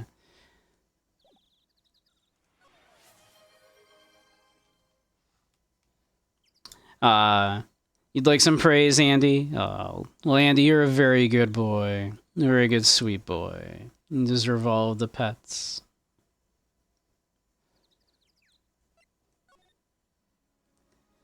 Alright, let's see. Anything else we can... What's wrong? Huh? Oh, never mind. What? What? Tell me. Just... What did the ocean say to the shore? Nothing. It just waved. I saw the TV, I remembered. They're showing a Pink Princess special this week. Oh.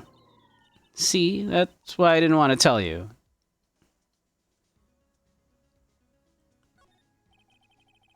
Fishing pole looks expensive. Maybe we should bring it to Detective Gumshoe. Do you think the caretaker would mind? Well, we can just leave him in the metal. We can just leave him in the metal detector in exchange. Maybe we'd better not. There's absolutely no way the metal detector will be important. Doesn't look like he's the kitchen much. Yeah. Oh, I don't see anything here. People usually put pictures of fish up the wall to boast about them. Yeah, I guess so. I mean, pictures of the fish they caught, right? Right. But don't all the fish on the wall here look really puny to you? Well, you know what they say. Should have seen the one that got away. Except the one that got away from us is the caretaker, and we didn't see him. Why do I feel like we're having two different conversations? Alright, I don't think there's anything else in here.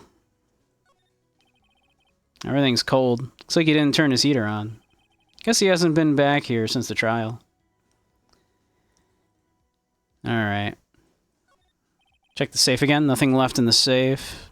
Wonder why the caretaker didn't take the letter with him.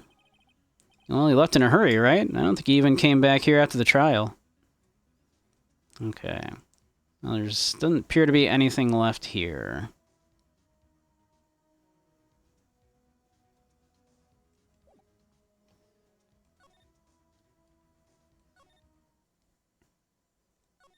I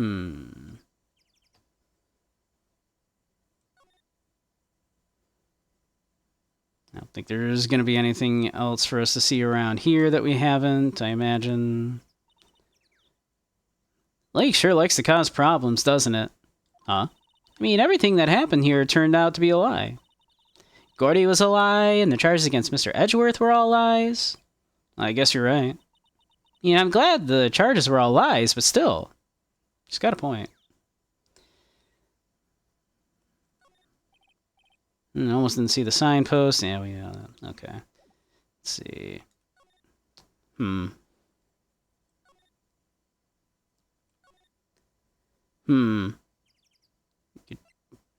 doubt there's anything at the detention center for us. Oh, maybe there is. You look as grim as always. Mr. Edgeworth? I heard the story about it. The class trial? What do you mean? You don't remember? No, I don't. Your lunch money was stolen, wasn't it? In 3rd grade? Lunch money? Oh, right. Yes, I seem to remember something like that. It was so important to Nick, and no one else remembers it. It's so funny. Like, Nick, I think you're the only one who really remembers. I just said that, Maya. Well, it probably only really mattered to me anyway. Mr. Edgeworth didn't, you know? That trial was the reason Nick became a defense attorney. Ridiculous. Gee, thanks. And that said, it does sound like the kind of thing you'd do. You haven't changed a bit, have you, right? So simple. To a fault, even. Well, maybe, yeah. I think you've changed too much, Edgeworth. Perhaps. Hey, Edgeworth, why did you become a prosecutor anyway? You used to look up to your dad. You said you wanted to be a defense attorney, right? I couldn't let myself deny reality like you. What do you mean? My father was taken from me, and you want me to defend criminals? I'm sorry, right, but I'm not that good of a person. One suspect was apprehended in your father's murder, right? Yes. The man trapped in the elevator with my father. His name was Yanni Yogi.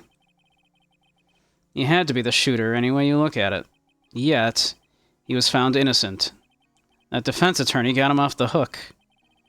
That would be Robert Hammond. On that day, 15 years ago, the three of us were trapped in that elevator for 5 hours. When we were rescued, we all suffered oxygen deprivation. I had lost all memory of the murder. Lost your memory? Even now, I can't recall what happened to that elevator. That was the crux of Yogi's attorney's argument in court. He claimed Yanni Yogi had been not of sound mind due to the oxygen deprivation.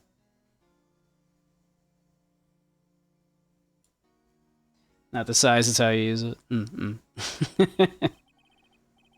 Yogi was released due to a lack of evidence. Innocent. That's when I changed my mind. I started to hate defense attorneys. What's your relationship to Von Karma? He's my teacher, and a man who deserves respect. I learned everything I know of the courtroom techniques from him. So he's like my sister was to you, Nick? He is a perfectionist in all things. In court, in his personal life, he's obsessed with doing everything perfectly. Perfectly, huh?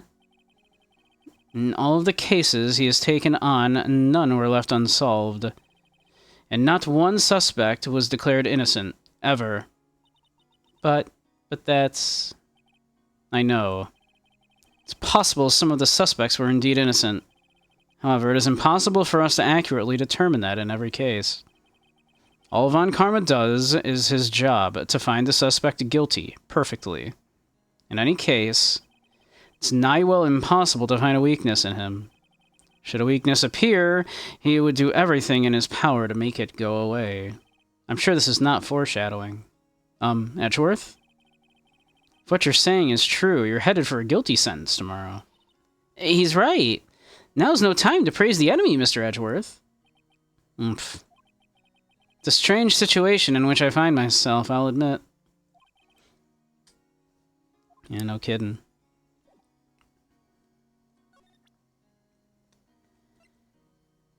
I don't suspect he's going to care about this, but we can...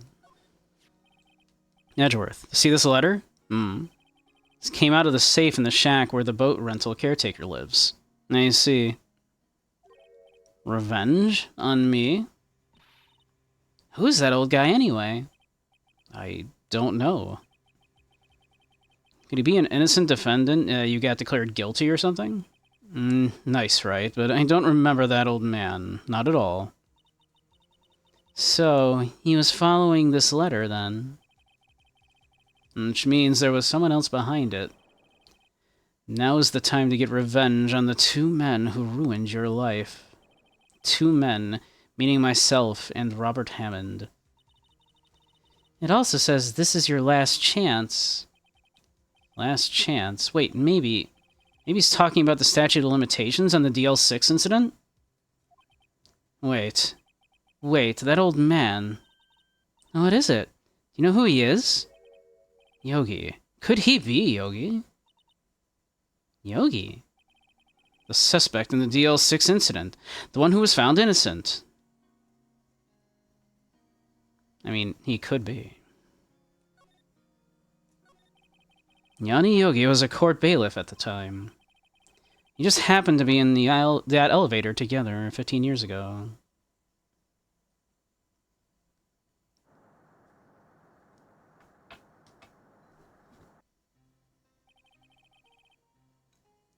The quake was incredibly strong. Before I knew it, everything was dark. We were there for so long it felt like forever. The air thinned and the darkness closed in on us in that little box. We became unsettled. That's one way to put it. Help! I can't breathe! Quiet! I said quiet, you're not making this any easier. I want to get out! Help! Get us out! Don't shout, you'll just use up more oxygen.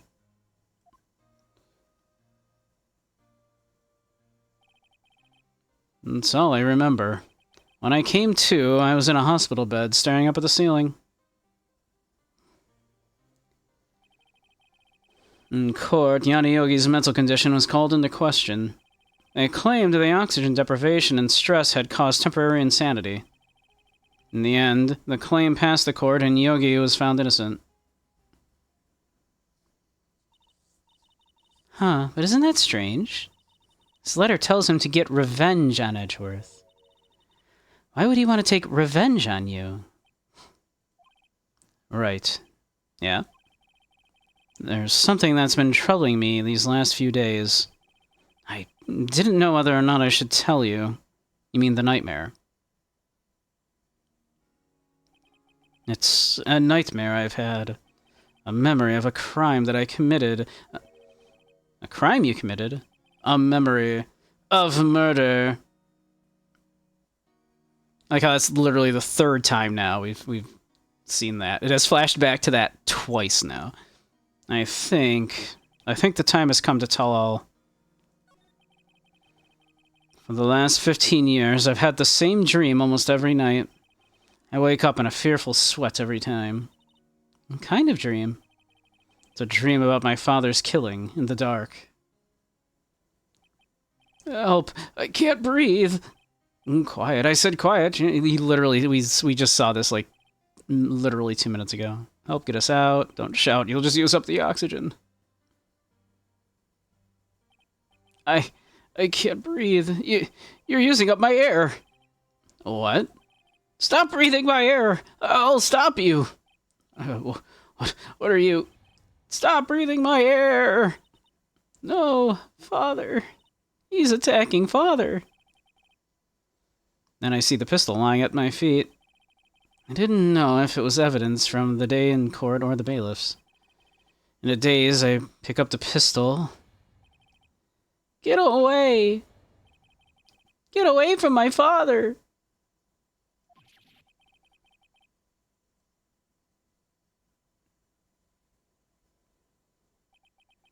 And with that scream, I wake.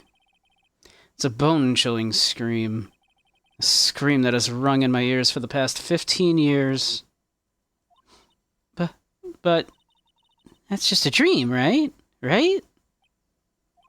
And that thought is the only thing that's kept me sane in the last 15 years. But what if I'm wrong? What if it's real? They say that sometimes people shut out memories in self-defense. Maybe it was I who killed my father. What? If you think about it that way, this letter makes sense. Get your revenge on Miles Edgeworth. Think about it. Yogi was really innocent. That's why he wanted revenge against me. Wait, Edgeworth, you mean... It was me. I was the true criminal of the DL6. I shot my father. Oh, this is bad. What are you gonna do, Nick? What can we do? I don't know. I don't think there's anything we can do, like it or not. There's someone else who knows a lot about the DL6 incident, maybe. There is, Nick. There is someone else who knows about DL6. I mean, there's a few people. But yeah, Grossberg, for one. Let's see. There we go. Grossberg Law Offices.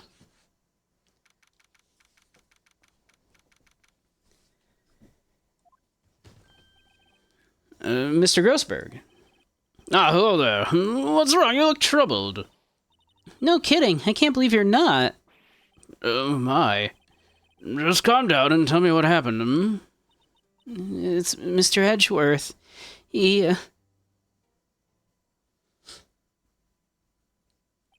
I see. So Edgeworth dreamt he shot his own father. It's only a dream. Only a dream. I wonder. What? If that's the case, then why do you two look so troubled, Well... Also, consider this. Yogi quite certainly holds a deep grudge against Miles Edgeworth. So deep he'd want to frame him for murder. This leads me to surmise that Mr. Edgeworth's dream was not a dream, it was real. As you imagined. Miles Edgeworth threw the pistol to save his father. The pistol fired, and the deed was done. No, I don't believe it. Yogi was suspected of murder, and his career as a bailiff was irrevocably wrecked. Thus, he sought revenge on Miles Edgeworth. This was his last chance, of course, with the statute of limitations so close. What do you know about Edgeworth's father? He was a defense attorney without peer. It sounds trite, but it's true. Well, he may have had one peer, and now that I think about it, your mentor, Mia-Fei. My sister? Gregory Edgeworth is very disapproving of Mr. Von Karma's techniques. Now, that's no surprise. Von Karma is an extreme man. Forged testimonies and evidence are nothing to him. The result, he has a perfect win record in court. To beat him, Gregory Edgeworth tried to call attention to his methods. And? He lost. And died in despair, as it were. I see. When Gregory Edgeworth was killed, the police called on a spirit medium. That was your mother, Misty Fey. I am Gregory Edgeworth. I have been killed. The one who shot me was the bailiff, Yanni Yogi. Yet Yogi was found innocent. That's when my mother left us. Everyone called her a fraud. That's right. Everyone thought she was, you see. Yet, now that I think about it, it seems the one who lied was Gregory Edgeworth's ghost. Gregory Edgeworth must have known who shot him. I don't believe it. So you're saying he falsified his testimony? That Edgeworth's dad lied to protect his son from the grave? It's only a possibility, mind you. But a possibility nonetheless. I mean, seems awfully silly. Oh, so this is the letter. It does seem that Yogi was following this letter when he killed Hammond. But why kill Robert Hammond? Hammond was a skilled defense attorney, but he defended clients for their sake. Not for their sake, but for his own. For his own sake. He never trusted his clients, that one. The only thing he trusted was his own ability. But he got his client found innocent, so why should it matter? Actually, my dear, it's quite different. He won that innocent verdict for no one but himself. Yogi was a free man, but socially he was ruined. Huh? You'll understand soon enough. Wait. What is it? This letter. I've seen this handwriting somewhere before, a long time ago. Whose handwriting was this? Do you have any idea who wrote this?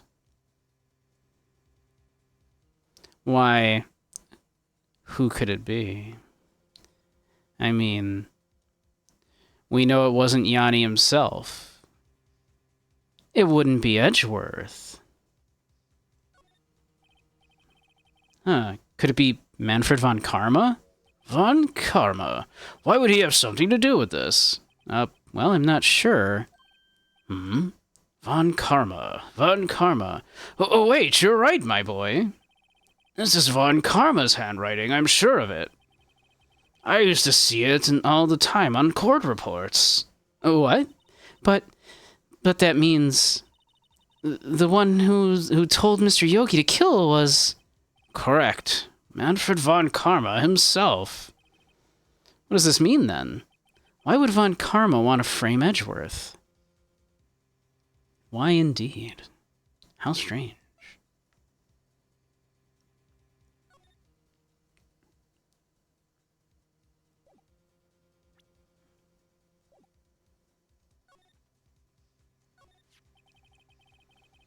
If it truly was von Karma who wrote the letter, then he would know the truth.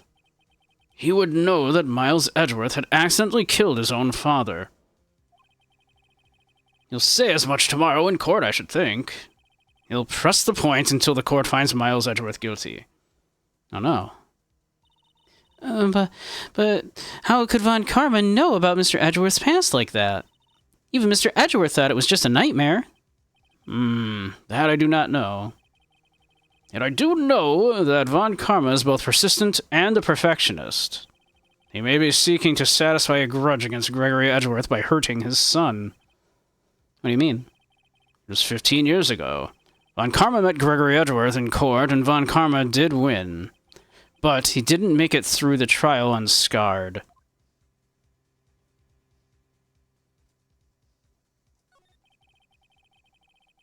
What happened in the trial between Edgeworth's dad and von Karma?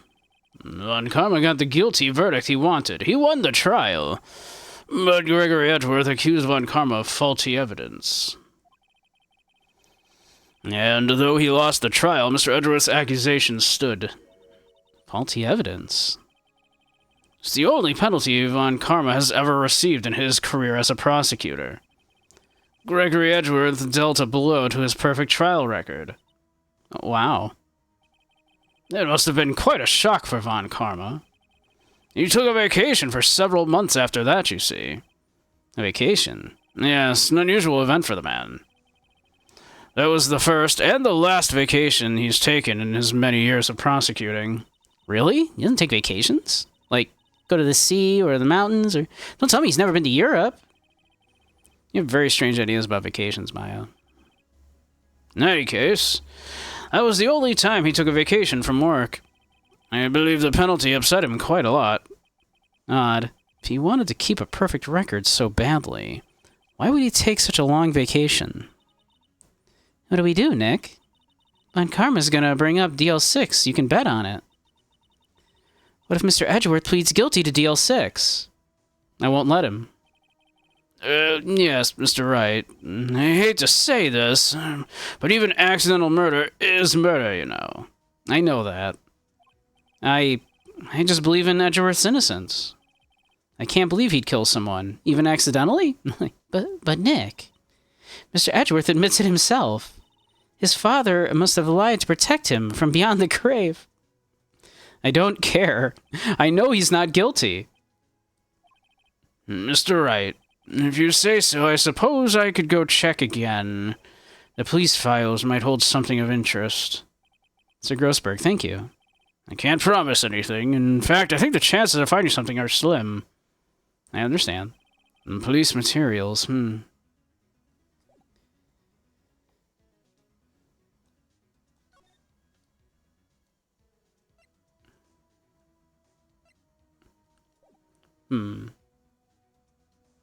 We can only go back to the detention center or our office, huh?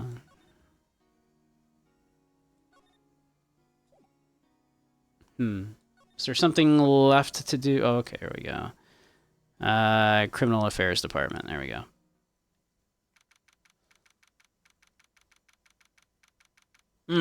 Yes. How you doing, Roka? But we got ads coming up in a couple of minutes. Once they do, we'll take a little break. I'll get some more tea. There's hardly anyone here. Everyone must be out looking for the old guy, Yogi. Oh, it's you. I don't think Gumshoe will be coming back today. He's late looking for someone. Sounds like Detective Gumshoe's pounding the pavement for real. Yeah, we were wondering if we could check out the records room again. Well, no, I can't have just anyone wandering around in there. But I guess Mr. Von Karma's in there now anyway. You can go in as long as he's there. Von Karma? Yeah, he just arrived, actually. Von Karma's in the records room. Nick, let's hurry.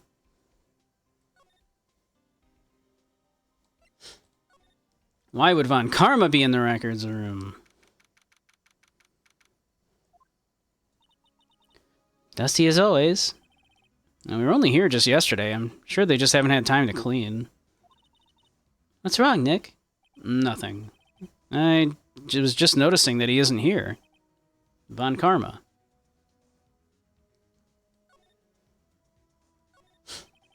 This cabinet is where they keep evidence for current cases. Some of the things are obviously murder weapons, others are question marks.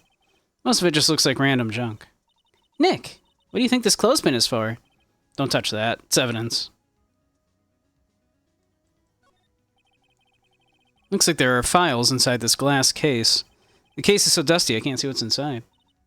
Nick, it's locked. They must keep the important case files in there.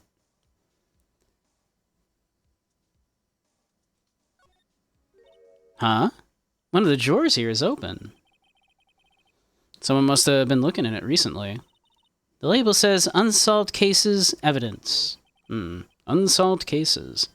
Nick, the file for DL6, it's completely empty. What? What are you doing in here? Von Karma. You. How do you know my name? Huh? Have we met? What are you saying? We see each other every day, don't we? We're Miles Edgeworth's defense team. Defense team? I beg your pardon, you see. I rarely remember defense attorneys. They're like bugs to me, needless things to be crushed. Alright. Okay, we got ads starting in just a minute. So once they do, we'll take a little break. See how this guy was Edgeworth's mentor.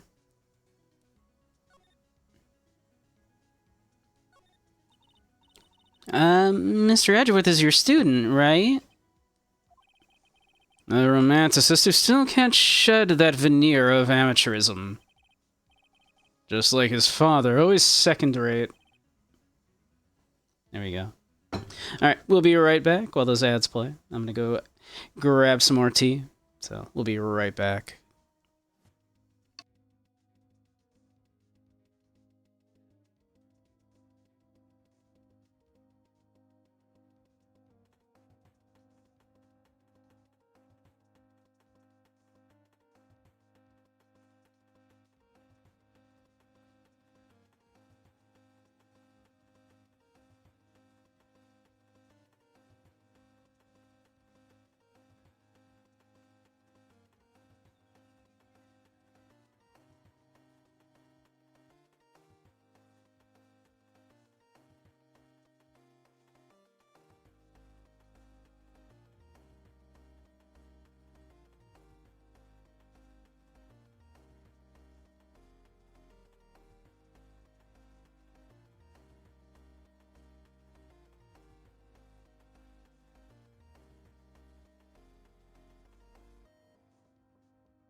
All right, welcome back, everybody.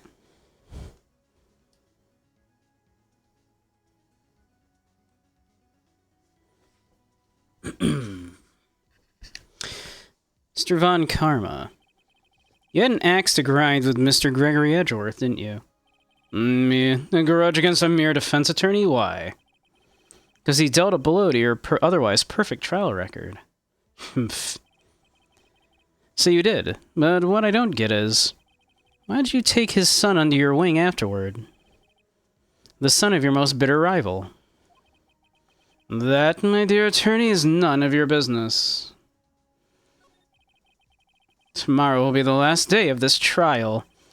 It's been a while since I've had a defense attorney last this long. Still, you will lose in the end. Miles Edgeworth will admit his own guilt. His guilt of 15 years ago, you mean? You're quite the researcher. If you've done your homework so well, then certainly you must understand. You know what Miles Edgeworth will tell the court tomorrow. We were right. So Von Karma is going to bring up the DL6 in court tomorrow.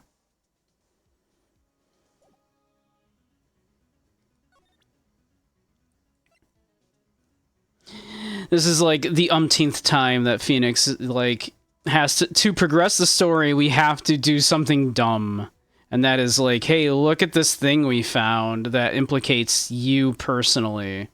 Mr. Von Karma, have a look at this. This was you, wasn't it?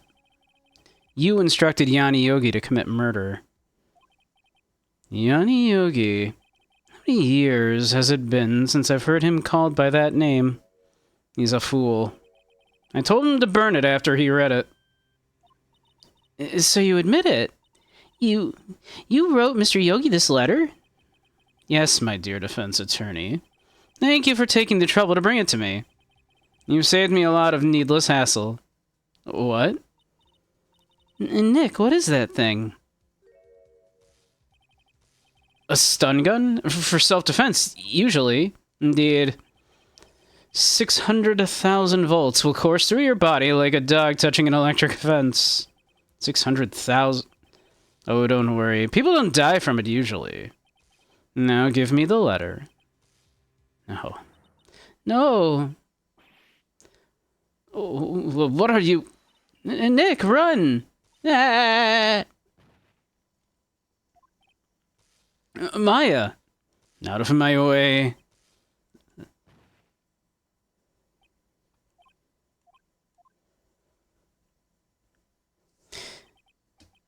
How many times has Nick had to do something dumb to progress the plot?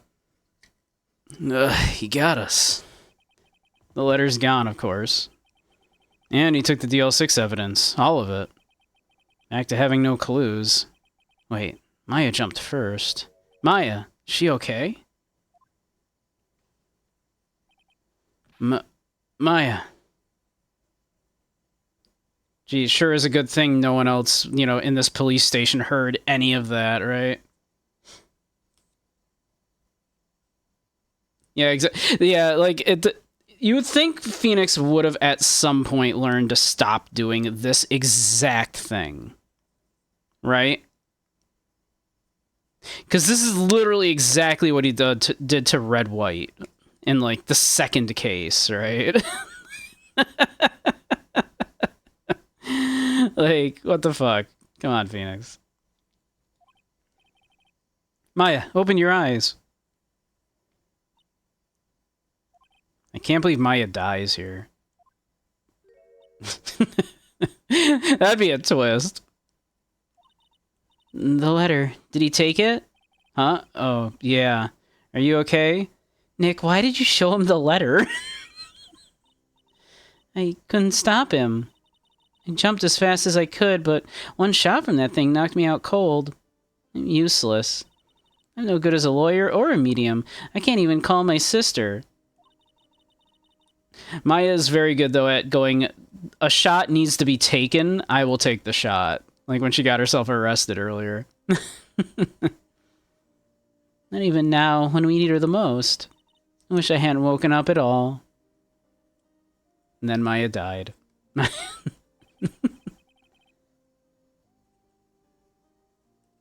Finally bringing out the carrot. Give it. Maybe. Shh. There has to be some way I can help her. Better do something about her self-confidence first. Maya, she's holding something. What is that? A bullet? DL6 incident, evidence number 7, taken from the heart of Gregory Edgeworth. I remember. Von Karma was holding this when Maya jumped him. Maya did get us one piece of evidence. I'll prove it to you, Maya. You're most definitely not useless. I'll prove it to you in court tomorrow.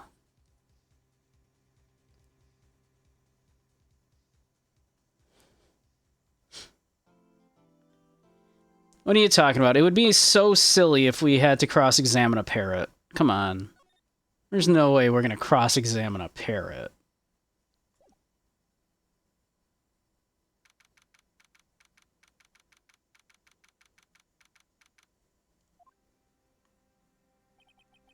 This is it. Judgment Day. Today, things are going to get settled at last. A lot of things. What's the big deal? Sorry, Nick. I only touched your shoulder. I guess the shock hasn't worn off my run-in with the stun gun yesterday. Maya now has electric superpowers. Anyway, today's the last day of the trial. Good luck, Nick. Yeah, thanks, Maya. Edgeworth is looking glum as always. I hope Von Karma doesn't push him too hard. Oh, what are you doing? Sorry, I am sorry. I just thought I'd cheer you up with a pat on the back. Maya, maybe you should go outside and discharge. Right, good idea. Try not to electrocute anyone on your way out. Whoa, pal. What's gotten into that girl? Detective Gumshoe. Morning, Mr. Edgeworth. Good morning. How did it go, Detective? Have no fear. As promised, I've captured our runaway caretaker. I just brought him in. Took all night, pal. Thanks, Detective Gumshoe. You must be tired. Yeah, actually, after that shock I got in the way, and I feel pretty good. Yogi says he's forgotten his own name, but that has to be a lie. Why would he want revenge on Edgeworth if he couldn't remember his past? He does remember, and I'm going to prove it.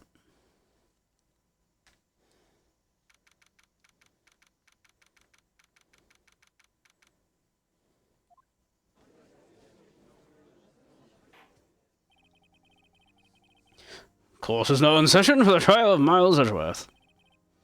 The defense is ready, Your Honor. The prosecution is ready. Right. Very well. We have reached the final day of our proceedings in this trial. I ask that the prosecution submit decisive evidence. Understood. Man, don't be awed into silence by every little thing he says. Very well, Mr. Montgomery, your opening statement. Right. Thanks to Detective Gumshoe's efforts, the boat rental shop caretaker has been arrested. In yesterday's trial, the defense asserted that the caretaker was the murderer. However, the caretaker has yet to confirm this. I would like to ask the defense to cross-examine him as much as necessary. Very well. Please bring the witness into the courtroom. Ladies and gentlemen of the court, I believe you all remember our witness. He lives in the boat rental shop on the lake, far from where he witnessed the incident. In addition, he has currently lost memory of his name and identity. Witness, why did you run away yesterday? The witness was not running away, as he will now testify. I see. Very well, please begin your testimony. What was I going for? Was it Rip Taylor? I was doing like Rip Taylor was at King's suggestion. He wanted Rip Taylor for the voice. I'm really sorry about just leaving yesterday like I did. Oh god, I'm just kind of doing Torgo. But I wasn't running away or nothing. I went to buy some food for Polly, see? I figured I got nothing to do with this incident anyhow. I mean, I need one of those motive things, right? And I don't got one. So my testimony yesterday stands as it is. The master said I had nothing to do with the incident. The master. I will testify to the DS incident, but the master would not approve. The master. Right, I'm just like doing Torgo here.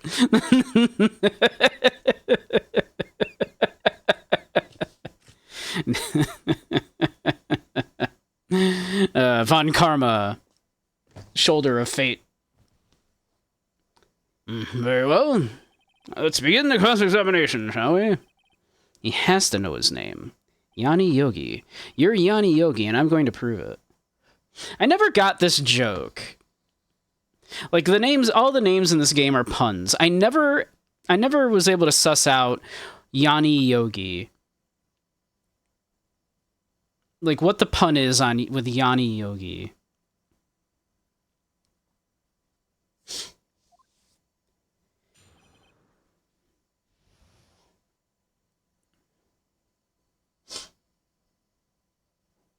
Makes you think of Yoni Yogi, yeah, right? I'm really sorry about just leaving yesterday like I did. I'd call what you did running away and not just leaving. You heard Larry's testimony and realized you were in danger. No, Mr. Wright, there is no need to rush to conclusions. As I said, the witness was not running away. Listen to the testimony. He sure seems relaxed. In fact, they both do, Von Karma and Yanni Yogi. But I wasn't running away or nothing. Then why did you leave? He was just about to say why. Is it so hard for you to just quietly listen when someone is talking? If I sat quietly, Edgeworth would be guilty in 3 minutes. Yeah, it almost seems like that Phoenix should not have been like, hey, look at this, look at this. You wrote this, right? This is your handwriting? Fucking Phoenix. I went to buy some food for Polly. See? For Polly.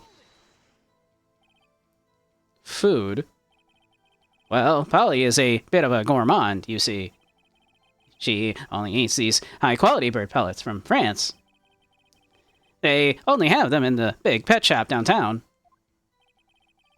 But you weren't arrested until this morning. Why didn't you go back to the caretaker's shack? Well, I kind of got lost, you see. The witness has trouble remembering things sometimes. When the police apprehended him, he was on his way back to the shack. Yeah, right. Nice try, Von Karma. No one's gonna believe that. Hi, guilty MFer. I got the proof that could lead to your arrest in this private meeting where nobody's going to hear. Exactly. Like, he's done. Phoenix has done that twice in this game, and this is the first game. Right? Like, Phoenix has literally done this twice. He has literally walked up to the guilty person that he has proof of is incredibly guilty and went, look at this proof that I have in, that, implicates you as being guilty in this room here where no one will see us. He's done it twice.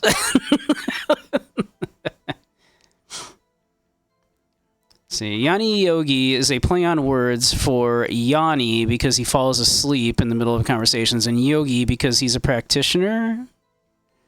Okay. I'll take I will accept Yanni. That's probably the joke. Yeah, with Yanni, yeah, he's yawning a lot. He's tired. Okay, I'll accept that. Fucking Columbo victim, T-minus 2 minutes until his death, yeah. I see. So he was lost. Please, Your Honor, come to your senses.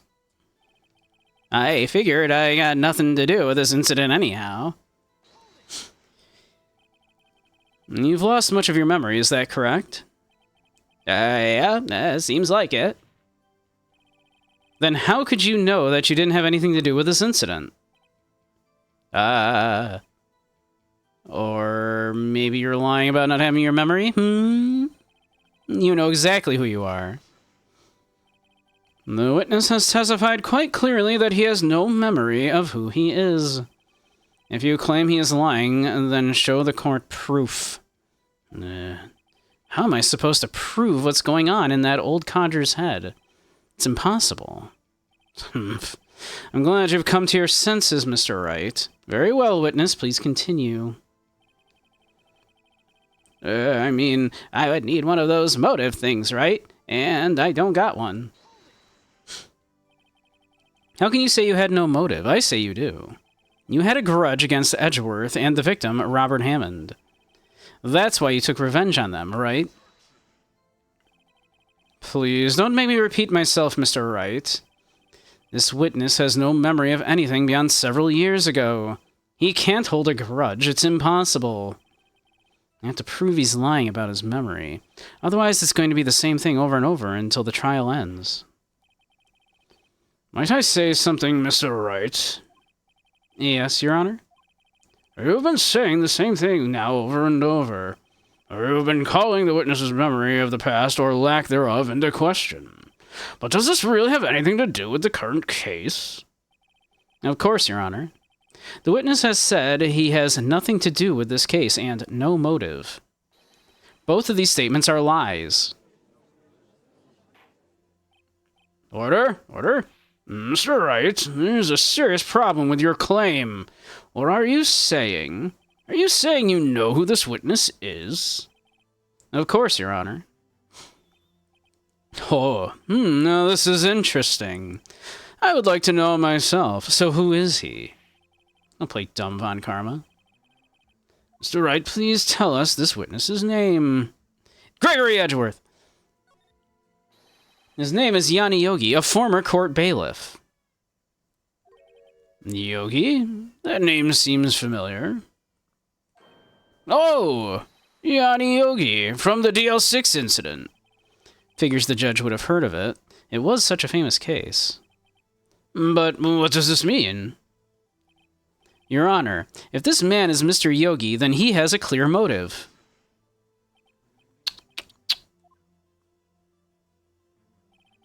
Jumping to conclusions again, Mr. Wright. This witness is Yanni Yogi? Fascinating. However, how do you propose to prove this to the court? This is a court of law, as you may recall. You need proof. And allow me to repeat once more that this witness has lost his memory. This is it. I have to do this now. If I can't prove he's Yogi right here, right now, then I've got nowhere else to go. Nick, how are you going to prove it? How can you prove that he's Yanni Yogi? It's okay, it's actually quite simple. Your Honor, please take this man's fingerprints. There you are. Then we'll compare them to the fingerprints on file for Yanni Yogi 15 years ago. I see, that makes sense. Huh? I'm so very, very sorry, Mr. Wright. Why? The witness has no fingerprints. What? What? No fingerprints? You see, before I worked as a caretaker, I worked at a chemical plant. I burned my fingers working with the stuff. What? Yogi, you sneak. You burned your fingerprints off to hide your past. Well, if the witness has no fingerprints, I guess we will not be able to prove his identity. No. Well, what will you do, Mr. Wright? It seems that the case has been decided, no? No, I know what happened. I know everything. I just can't prove it. But no, I can't let it end like this. I can't lose. There has to be another way. There is no one who can testify as to who this witness is. No one. Nick, what are we going to do? Didn't even consider that he might have erased his fingerprints. What do I do? Well, Mr. Wright, perhaps you'd like to cross-examine his parrot for a little comic relief, hmm? Yeah, very funny. You're a sore winner, Von Karma. Wait a second. Cross-examine his parrot? What is it, Nick? No, you're not going to. Your Honor, the defense would like to take Mr. Von Karma up on his proposal. Take Mr. Von Karma up on my proposal? Exactly, Your Honor. I would like to cross-examine the witness's pet parrot. Peas and carrots, rhubarb, rhubarb, rhubarb. Order, order. Well, what do you think, Mr. Von Karma? Need you even ask? This is a farce. I object. Wait a second. You were the one who suggested I cross-examine the parrot, Von Karma. I have a right to do as you suggested. Now, if you're so desperate, then please be my guest. Of course, should you go through with this, and nothing comes of it, then I hope you're ready for the consequences. Nick, this is crazy. Well, so want to go through with your little game? Oh yeah, we are so cross-examining the parrot. Let the parrot take the stand. I will cross-examine her, Your Honor. This is the most ridiculous thing I have ever heard. And Karma's rigged every person's testimony, every piece of evidence, except the parrot. She's my last chance. At least, I think so. Bailiff, bring in the parrot.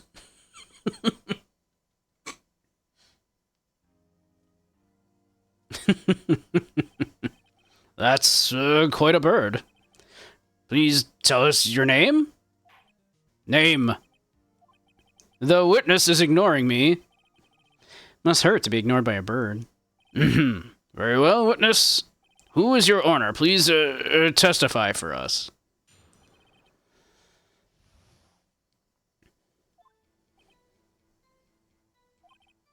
Hello. Hello. Ah.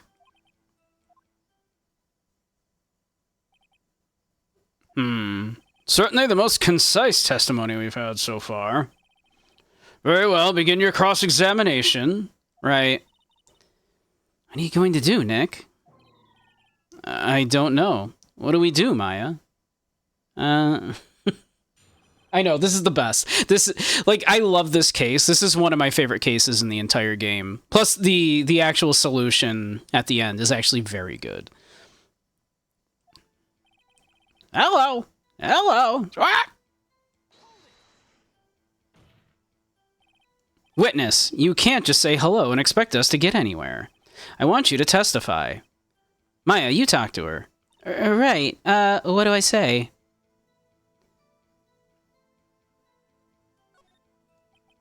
As I recall, 2 days ago... Polly, have we forgotten something? What? Don't forget DL6! What?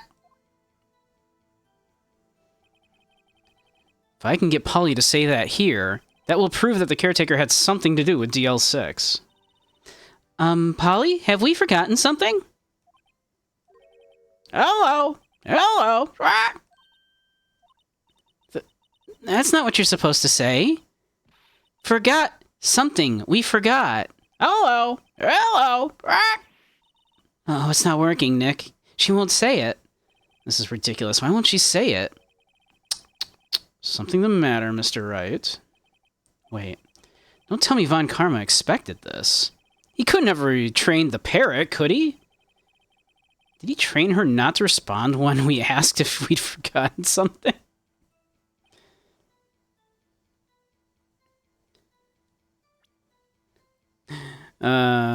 I forget. Are we supposed to present the parrot with something? Can I press the parrot further? Witness, you're here to speak. You must speak to me. Frankly, I can't believe that you're speaking to the parrot. Well, I guess we should try to get some information out of her. We need to show the judge that her owner is Mr. Yogi. Hello! Hello! Witness, you can't just say hello and expect us to get anywhere. I want you to testify. Maya, you talk to her. Let's see. What's your name? Maybe I should get her to say her name. Polly, what's your name? Polly! Polly! What? Mr. Wright, I think we've established that this parrot is named Polly. Does this have anything to do with her owner's identity? I mean, sure. Yes, it does. Fascinating. You claim that the parrot's name will prove her owner's identity. Then show us this proof. Nick, don't you think you're taking the bluffing a little too far? Listen, we're not here to answer the question of who is the caretaker. We're here to prove that he is Yanni Yogi. All we have to do is tie the name Polly to Yogi. Your Honor, the proof that the parrot's name reveals the caretaker's identity is... Let's see... Do we actually have something? I can't remember. I actually don't remember this. Let me see. So, companion of the boat shop carekeeper answers the name Polly.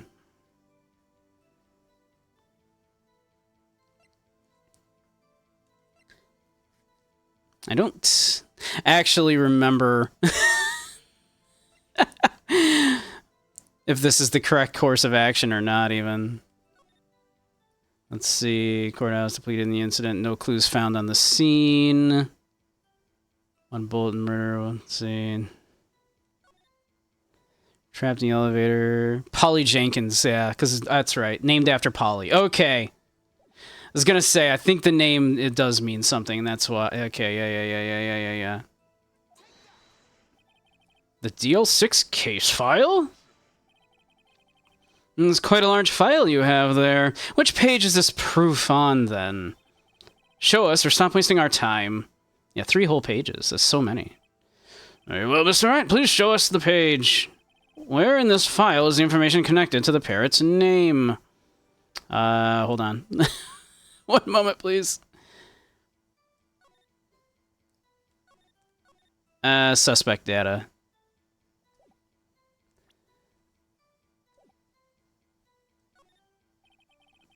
It's on the suspect data page. This page has all of the information about Yanni Yogi. Right after he was arrested, his fiancée committed suicide, see? Indeed, it does say that, yes. What was his fiancée's name? Polly Jenkins. Polly! Exactly, Your Honor. He wanted to remember the name of his fiancée who had committed suicide. That's why he named his parrot after her. I see. I guess it is possible. The mere coincidence, that's all. My granddaughter has a dog she calls Phoenix. Well, Mr. Wright, does this make you my granddaughter's fiancé? She's only 7 years old. Indeed. Alone it is a little weak for evidence in a murder trial. We would need some other corroborating evidence. Where am I going to find that? Nick, we're getting closer. One more. If we can just get one more piece of evidence. Right, but what? Humph. Very well, witness, you may continue. Well, I guess we should try to get some information out. Let's see. Alright.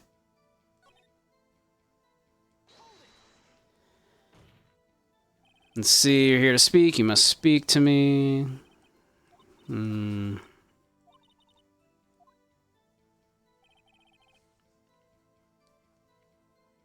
Let's see.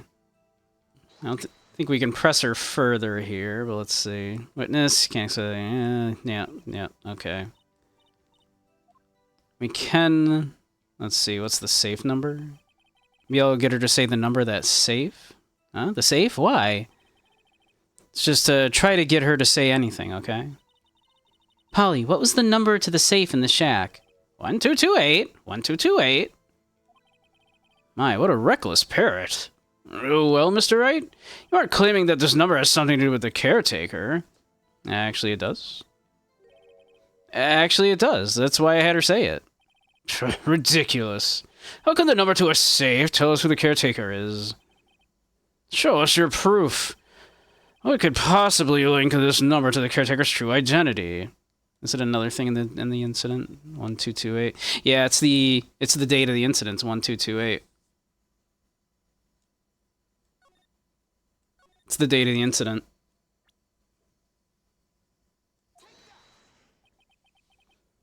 Yep. What is this obsession you have with that case? Mr. Wright, where in this file is something relating to the rooms? The first page, case summary. It's on the case summary page. The case summary, specifically the date on which the DL6 incident occurred. Hey, Grumpy. How you doing? Welcome, welcome. Glad you're home. Had a long day, very busy. Couple of friends drop in to get some of their stuff. Ready to plant your cheeks on the chair and not move for a couple hours. Sounds like a good plan. Why, that's today's date, 15 years ago. And the number on that safe is 1228. Ah. He used the date of the DL6 incident as the number for his safe, Your Honor. That's how important that date was to him. I see. It certainly is an interesting coincidence. People often do set their secret numbers to dates. This is not tangible proof. I set my ATM card number to 0001 because I'm number 1. This has nothing to do with a date. Nothing. He was clearly just the 1,228th best person. That's enough. I think we've reached a conclusion here. This is a mere coincidence, that's all. True, that is a possibility. However, 2 coincidences at the same time seems more like a pattern to me. The judge is actually an idiot, but we're kind of but it's a good thing he's an idiot. What are you saying? Summon the caretaker of the boat shop. Immediately. Witness, tell us your name. Idiot, not antagonistic. Yeah, it's like somehow idiot, but that's a good thing for us. Wait. This witness, he doesn't remember... No, it's okay. I've accomplished what I wanted to do. I'm done. Nick, he looks totally different. This is the real Yogi, I think, finally. He's been acting feeble to hide his true identity.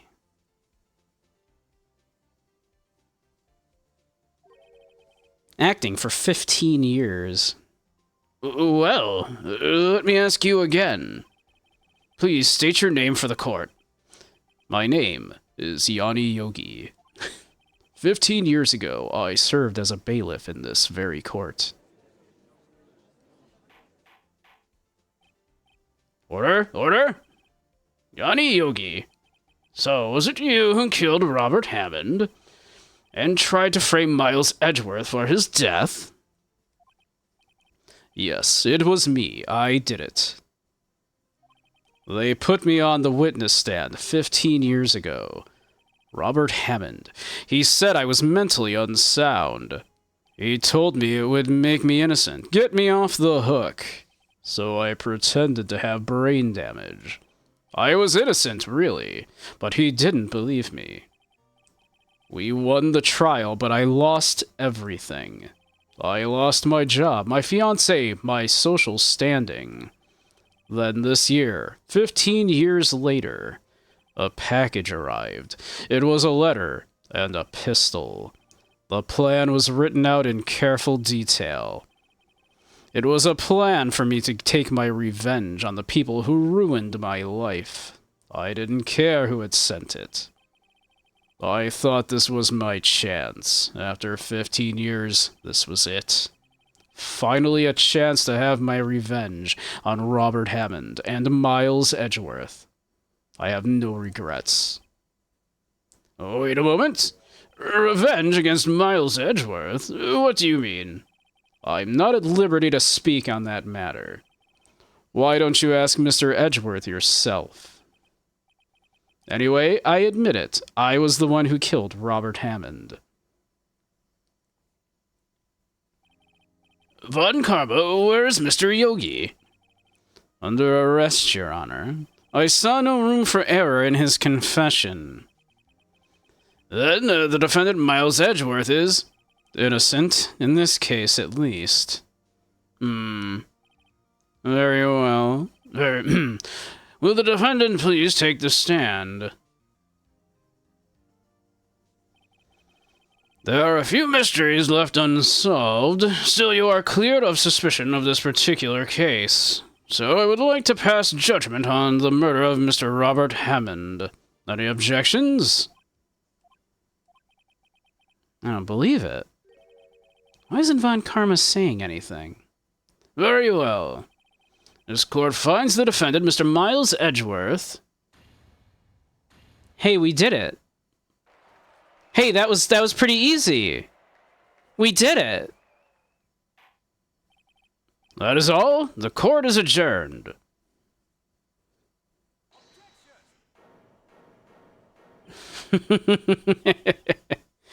Did someone say objection? It wasn't Von Karma. Wait, but that means no. Edgeworth? Your Honor, I object to your judgment. What do you mean? I'm not innocent at all. As we have heard, Yanni Yogi killed Robert Hammond in revenge. But revenge for what? Nick, Edgeworth is trying to confess. He's gonna say he's guilty. He's gonna tell them that he was the murderer in the DL6 incident. He's gonna tell them he killed his own dad. I don't know, what do I do? The judgment has already been passed. I object to Edgeworth's outburst. Didn't something like this happen yesterday, too? I believe a certain witness raised an objection after a guilty verdict was passed. That would be Larry. We must hear this new statement. We must hear Miles Edgeworth.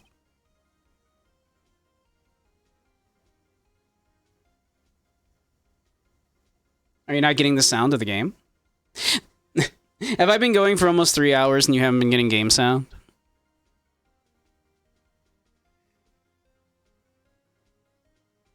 Oh my god.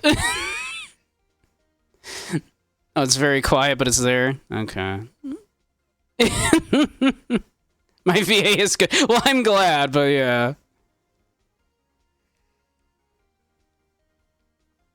So y'all have not been able to hear it all this time, and no one has said anything. Let's see, what about... Is that better? Or,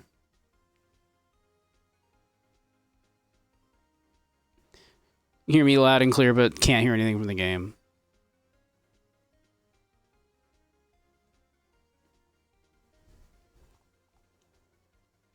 Huh. Why is that? Why is that doing that? You should be getting the same audio I'm getting.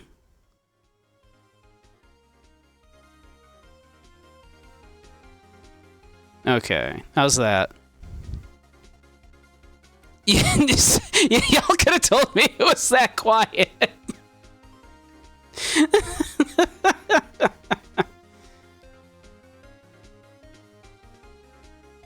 You have headphones on, so you can... Okay. Is that better now? I mean, hold on, let me click back into the game. But, yeah.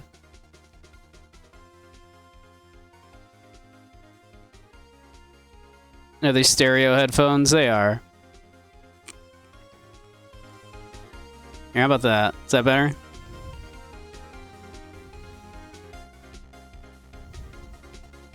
How about that?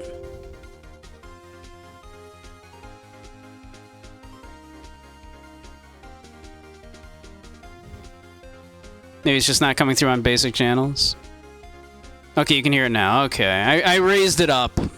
It was. I guess it was. Yeah, I did have it pretty quiet, but okay. All right, you're hearing it now, though. Okay.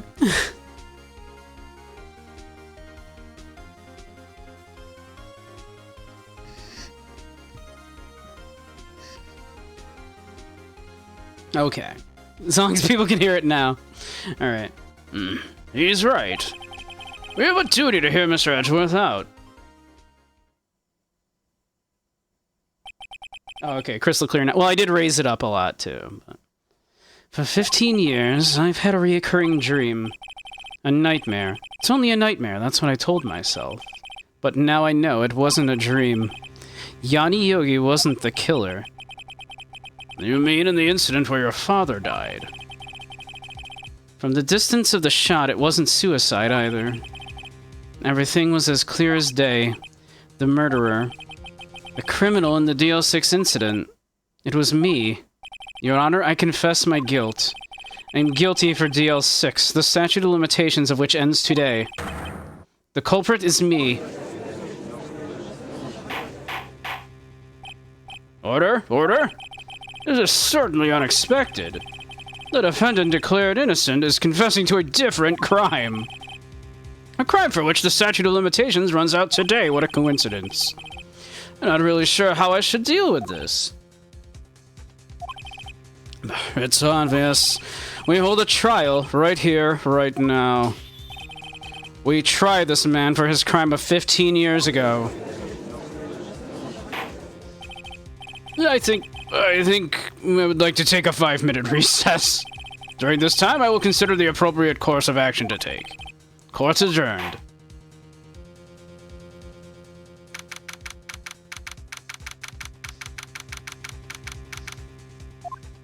Really, we just have to run out the clock. I mean, you know.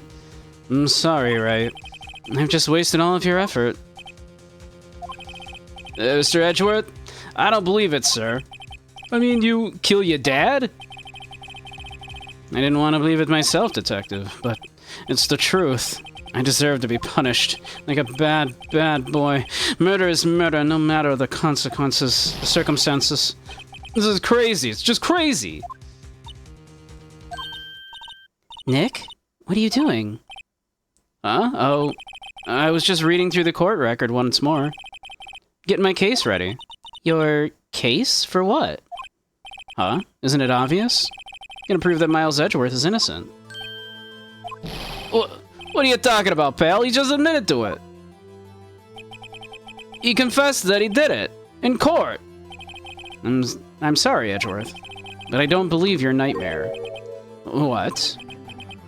It's just a dream. It's not real. The truth is right here in the court record. In any case, tighten your belts. The real fight is just beginning. I'll prove you're innocent. Trust me. Right.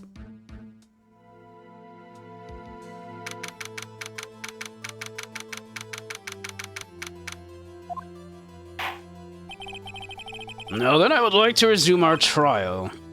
Judge, Miles Edgeworth has admitted his own guilt. He has confessed to his crime. Let us begin by hearing his testimony. Then, though pointless, let the defense do their cross-examining. The statute of limitations on DL6 incidents runs out today. Though it's unconventional for me, I'd like to run this one by the book. I see. Does the defense have any objections? No, Your Honor. Von Karma, you knew this was going to happen from the very beginning, didn't you? Very well. Will Miles Edgeworth take the stand? Will the witness state his name and profession? Miles Edgeworth, I am a prosecuting attorney. Mr. Edgeworth, 15 years ago you mistakenly killed your father, Gregory Edgeworth. Is this correct? It is correct. Then testify about this matter to the court. When Edgeworth was telling me about his dream yesterday, I noticed something. One detail didn't quite fit. That will be the key, but only if I can get it to work. Please, please.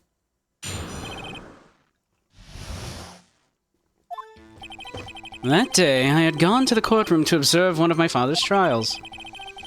As we went to leave, an earthquake struck, trapping us in the elevator. My father and Mr. Yogi lost their composure and began to argue. Just then, something heavy fell at my feet. I picked it up and threw it at Mr. Yogi. I wanted them to stop fighting. A moment later, there was a single gunshot, then a scream. It was a terrible scream. I remember it to this day. That's all. You'd spank Edgeworth? I think he'd like Phoenix, too.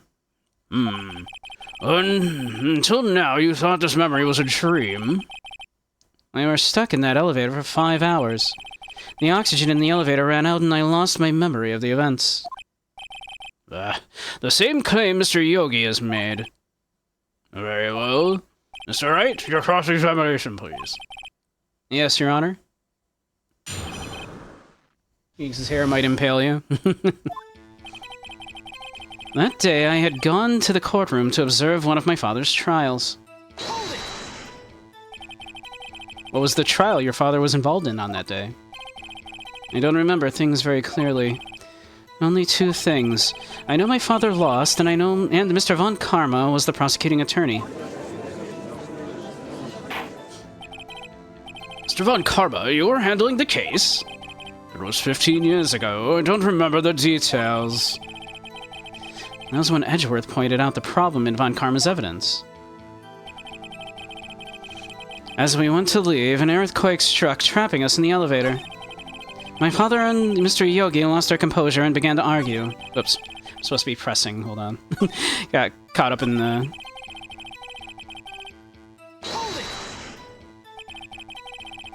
So there were 3 people, including yourself, trapped in that elevator. Yes, myself, my father, and Yanni Yogi. We were fine at first, but then as time passed and no one came to help, my father and Mr. Yogi lost their composure and began to argue. What did you do then? I was a 9-year-old boy at the time. What could I do? I was scared, trembling in the corner. But then... Just then, something heavy fell at my feet. What was it? A pistol. I assume it was the bailiff, Yanni Yogi's. The safety must have come off when it fell from his holster. And you picked it up, and what happened next? I picked it up and I threw it at Mr. Yogi. I wanted them to stop fighting. Did you know it was a pistol when you threw it? I think I knew. I knew it was dangerous, but the air was getting so thick I panicked. So you're saying that you threw the pistol at Mr. Yogi? I was in a daze. A moment later, there was a single gunshot, then a scream. The gun fired once. Yes. I think, after I threw it, I lost consciousness. Since then, they've echoed in my head every day. That gunshot and the horrible scream. The scream. It was a terrible scream. I remember it to this day. To this day. Yes, I can practically hear it now. I doubt I will ever forget that scream as long as I live. There it is. One part of that testimony clearly contradicts the evidence. But I don't know what it means. I better find out, and quick. So, I believe...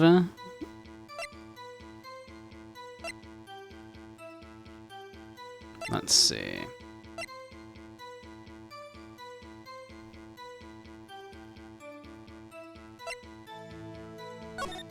Yeah, there we go. If he was shot in the heart, and the gun was only fired once, the bullet was, like, lodged itself in Edgeworth's dad's heart. Why is there a bullet hole there?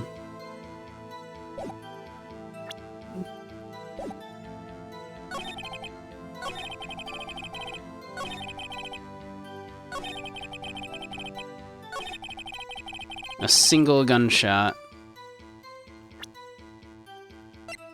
Then why is there a bullet hole here? Objection!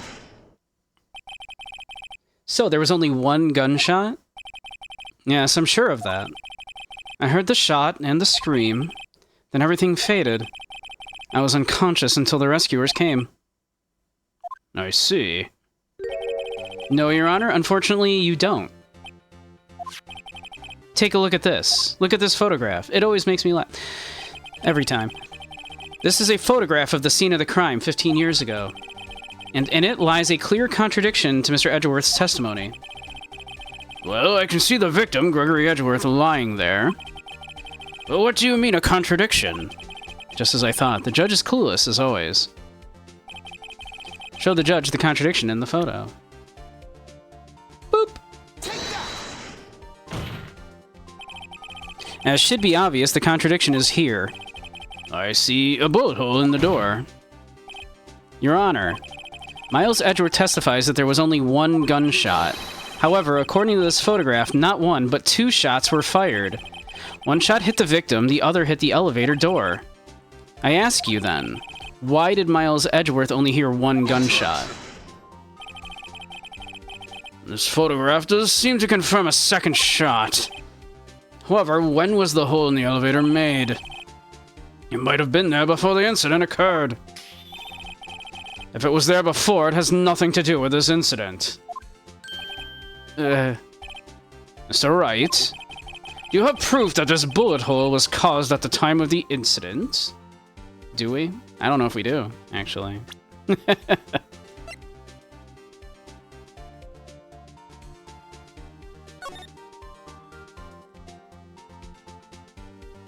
How would we know?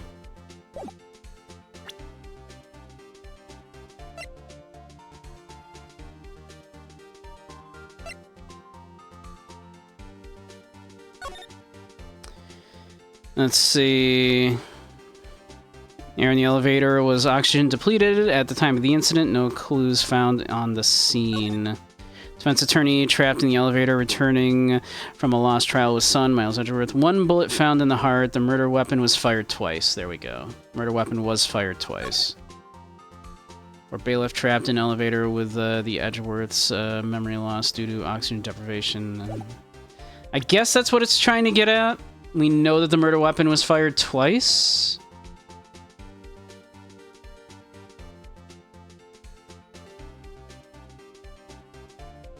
Well, this bullet that we've got here, this is the one that was extracted from his heart. This is not the bullet from the bullet hole. This is the bullet that was extracted from Gregory Edgeworth. Now, what happened to that bullet is a thing that will become very important very soon. What's that other bullet? This one? This is the one that was taken from Gregory Edgeworth's heart. The other bullet, we will see. No, the other one? Oh, this one. This is the one from the previous This is the one from today's case.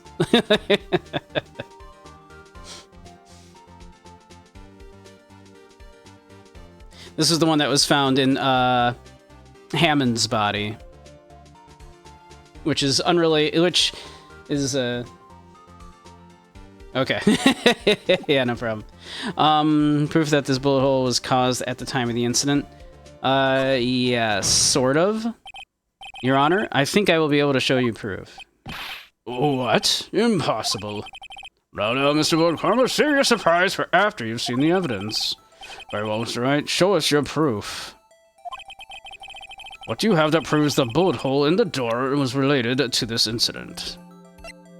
And once again, it's in the case file. You merely need to look at the DL6 case file. Your Honor, the answer is in this file. You do enjoy dragging out that file, don't you? That's all I got. I don't accept this evidence unless you can tell us what page it's on. Which page shows the link between this bullet hole and the DL6? It was in victim data, right? Second page.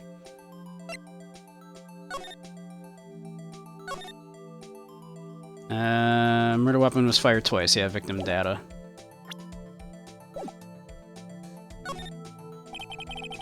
Look at the victim data in this file. It says it quite plainly. The murder weapon was fired twice. Yeah, that's how evidence works. Yeah. Miles Edgeworth only heard 1 gunshot, yet the murder weapon was fired twice. Order! Mr. Wright, what are you driving at?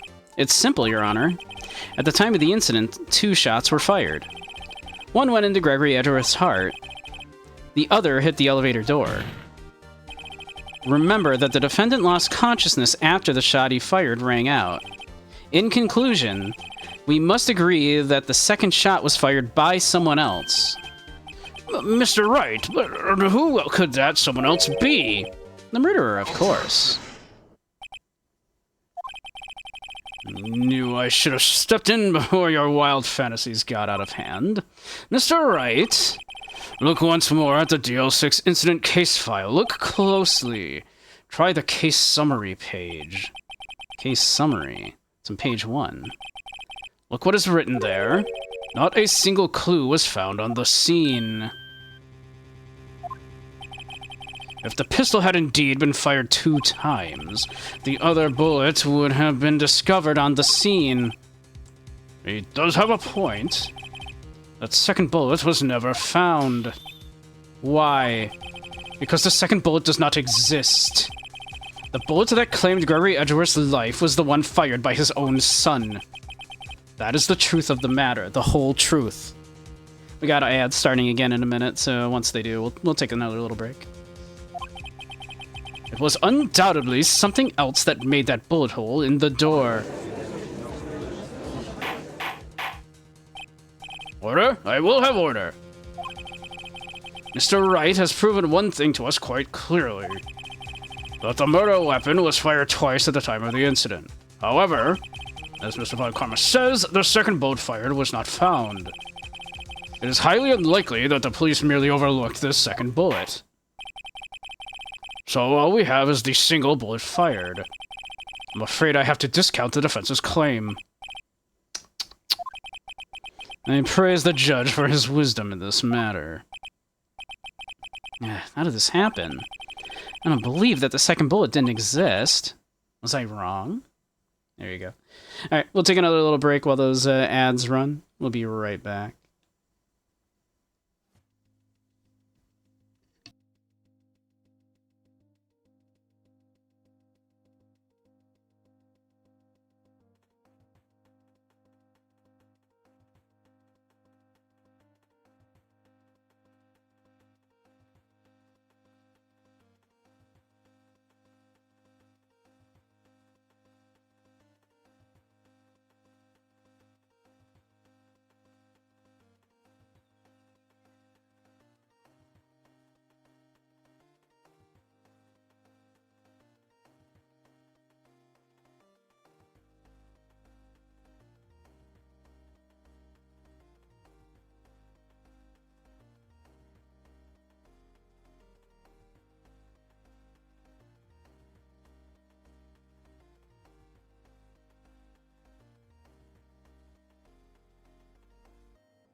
All right, welcome back, everybody.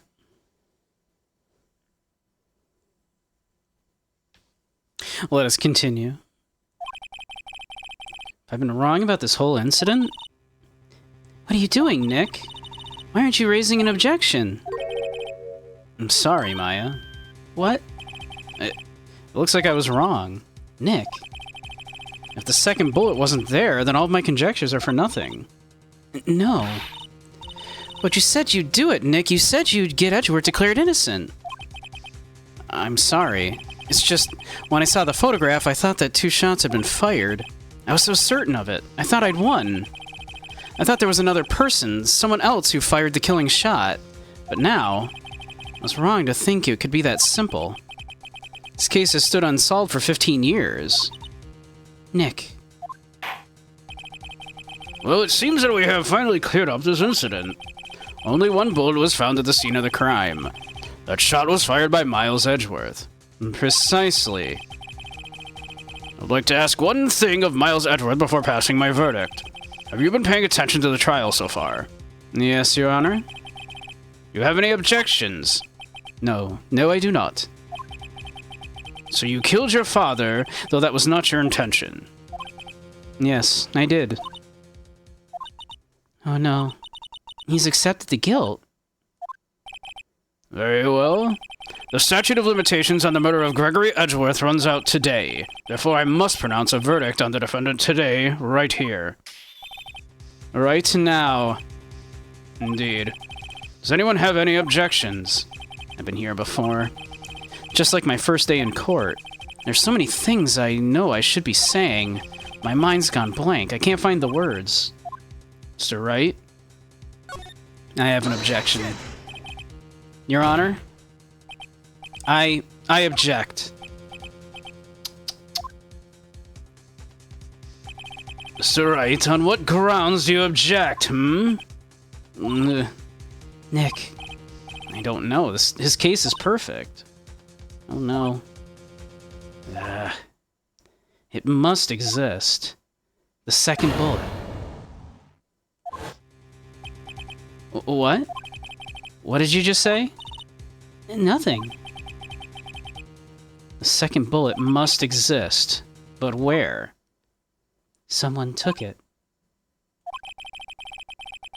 It seems waiting is not going to produce us any answers from Mr. Wright. Wait, Your Honor. The second bullet, it existed. What? But we've just heard proof that it did not exist. I realize that, Your Honor. I'm really grasping here. It's just, someone took it from the scene of the crime. That's what happened. It's the only answer, right? We know there are 2 bullets fired. So the other bullet just must have been removed, taken with them. Someone took it. But who? The murderer. The murderer? Then tell us, just who is this murderer? I'm still thinking about that one. So the criminal took the second bullet, but why? First of all, how would they have found it? It's not easy to find a stray bullet, Mr. Wright. Was there some pressing need for the murderer to search for that bullet? Have you figured it out, chat? Have you figured it out? Or do you already know? Have you played the game? Because let's look at what we know what happened. According to Miles' memory, he threw the gun fired, and then he heard a scream. What does that mean? If that's the bullet that went through that window, that means that bullet did hit somebody.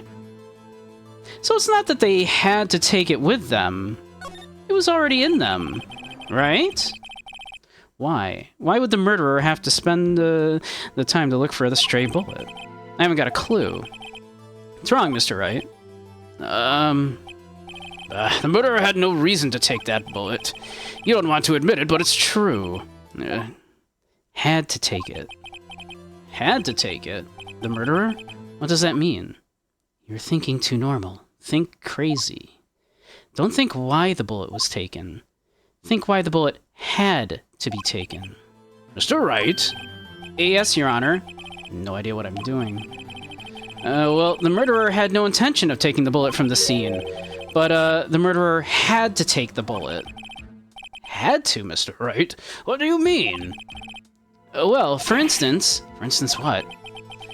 Maybe the bullet, hit the murderer? The bullet hit the murderer. Just saying, for instance. I mean, if it hit you, you would have to take it with you, wouldn't you? It's not like you could perform surgery right there. You know. Wait a second. I was just talking off the top of my head, but what if that's really what happened? Let me get this straight. So at the time of the murderer themselves was shot, and they left with the second bullet still inside them, thus leaving only one bullet at the crime scene. Yeah, I guess that's how it would work, yeah. But there's a problem with that. The other two people rescued from the elevator, Miles Edgeworth and Yanni Yogi, were both unharmed. So that would mean the murderer came from outside, yes.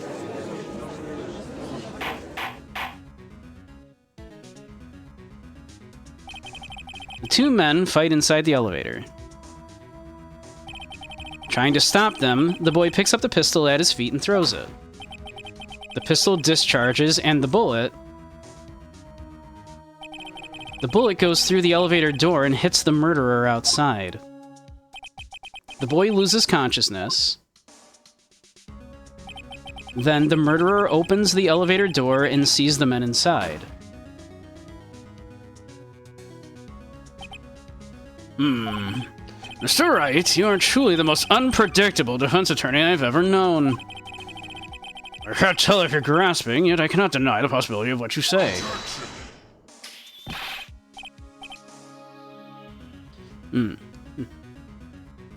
Supposed to be break music. Was the break music also not playing? God damn it. What are you saying? Deny it! Deny it! No one involved with the incidents was wounded.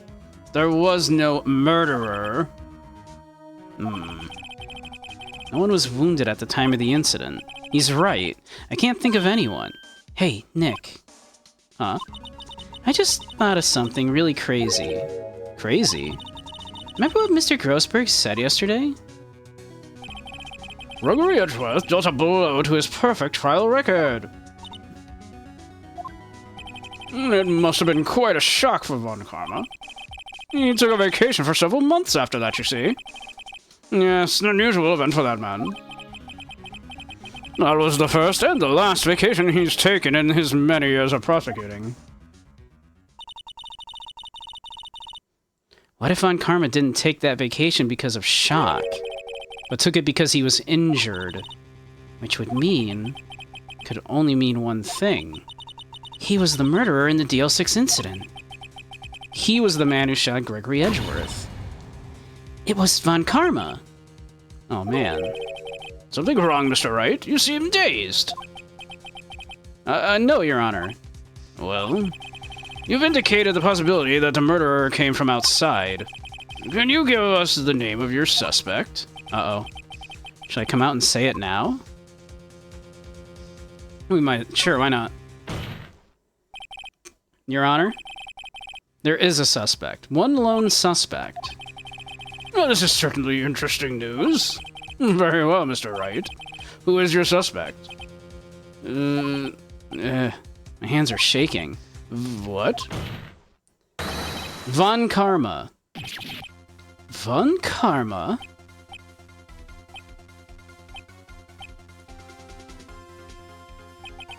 You mean the Von Karma, the prosecutor? The one standing right over there? Ah. You don't object? I see no need. Why honor this ridiculous outburst with my objection? Because you took a vacation for several months starting the day after the incident. Yet you pride yourself on a perfect record. Why would you take such a long vacation without any reason? So you're claiming that I took a vacation to heal my injury from the incident? Fascinating. Prove it. I would have needed surgery, no? Where did I go under the knife, Mr. Wright? Bring the doctor that operated on me. Have him testify. Nick, let's find out who his doctor is. It's no use. Edgeworth? I know Von Karma, perhaps too well. He's perfect. He wouldn't leave clues. He probably didn't undergo surgery. That would leave a doctor as a witness. Nobody's that perfect. So what, Nick? Did Von Karma pull the bullet out by himself? That's insane. No, he couldn't have. You can't just pull bullets out of yourself. Wait. What does that mean? Yeah, I love that. I love this realization that, like, you look back on it now, and the entire time, Von Karma keeps gripping his shoulder whenever he's stressed. He keeps gripping that spot on his shoulder. And at first you just think like, oh yeah, that's just like what he does when he's frustrated, right? But no, it makes sense now. I love it. It's such a good touch. Hey Shiro, how you doing? What does that mean? That bullet has to be somewhere, but where? Well, Mr. Wright, can you produce evidence to prove that I was shot?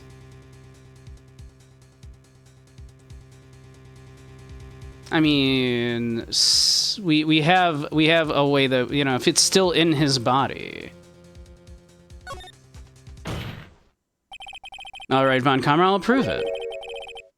And I'll use evidence. I know how much you like it. What? The evidence that proves Von Karma was shot is... We've been carrying it this entire time.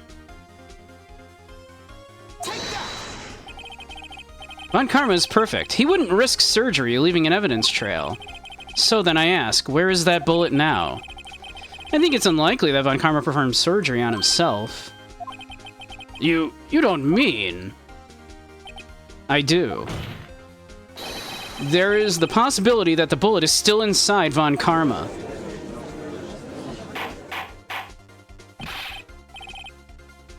Is that even possible for all these years? Well, there's one way to find out. We could use this metal detector. Well, Von Karma, I'm gonna run this over you and see what we find. I refuse. You refuse? But refusing this means you acknowledge that the bullet is still inside you? Order! Order!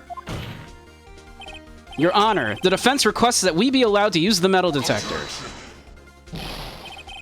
Judge, I call for a suspension of this trial. This is an invasion of privacy. Objection! The statute of limitations runs out on this case today. It was you who said we had to end it right here, right now. Enough. I permit the use of the metal detector. Mr. Von Karma, you will submit yourself to testing.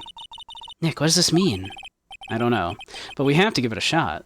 Get it? A shot. Haha. I refuse because I've got a bullet in my shoulder.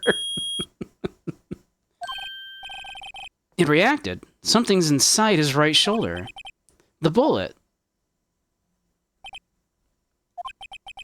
Mr. Von Karma. You. It was you. I was afraid this would happen, and so I remained silent. Indeed, there is a bullet in my shoulder. However, it has nothing to do with this incident. What? I was shot in the shoulder long before the DL6 incident. I claim that the bullet in my shoulder has no relation to DL6. I love that. It's just a different time I was shot and didn't have it removed. But, Mr. Von Karma, can you prove that? Prove? I have no obligation to prove anything. It is Mr. Wright who must prove something here. Not I. Mr. Wright? Well, can you prove it? Can you prove that the bullet in Von Karma's shoulder is from DL6? Of course he can't. You don't have any of the DL6 evidence. It's because you took it out of the records room yesterday. With no proof, you cannot convict me of any crime. I'm so sorry, Mr. Wright. No. I'm the one who's sorry, Mr. Von Karma. I got a letter opener. We dig it out, exactly. Oh, what? We'll just dip this letter opener in some alcohol. Yeah. You were close. 1 day away from freedom. But you see, I have proof. What? Who would have thought you would dig your own grave trying to convict Edgeworth? I can link that bullet in your shoulder to the DL6 incident. And here's my final proof. We just have to check the ballistic markings to make sure it matches this bullet. That's a bullet? Where did you get to that? This is the bullet used in the DL6 incident. This was taken from the heart of the victim, Dr. Gregory Edgeworth. The bullet is preserved quite nicely with all of the ballistic markings intact. Ballistic markings. You may recall the term. It came up in the first trial 2 days ago. Ballistic markings are the fingerprints of a weapon. All bullets fired from a gun are marked with the weapon's unique pattern. By examining the markings, you can tell which weapon fired the bullet. It's quite accurate. Pardon me.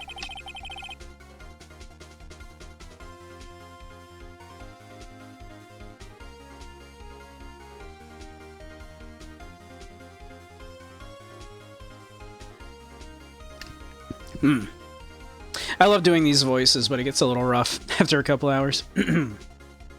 We have 2 bullets in our possession. One, the bullet removed from Gregory Edgeworth's heart.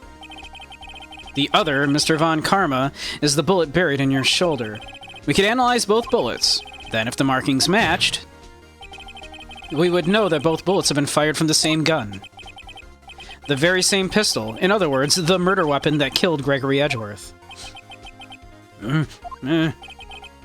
Mr. Von Karma? You will let us remove the bullet from your shoulder.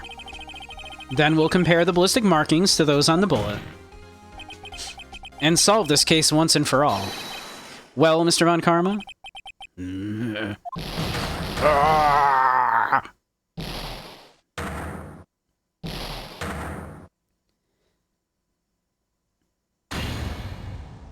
That scream.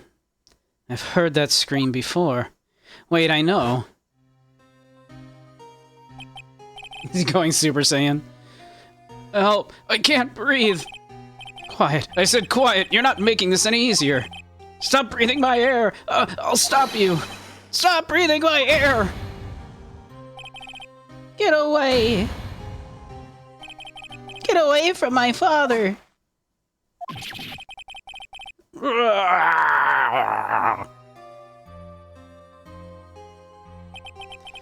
It's that scream I heard in the elevator. 15 years ago. Von Karma, it was you!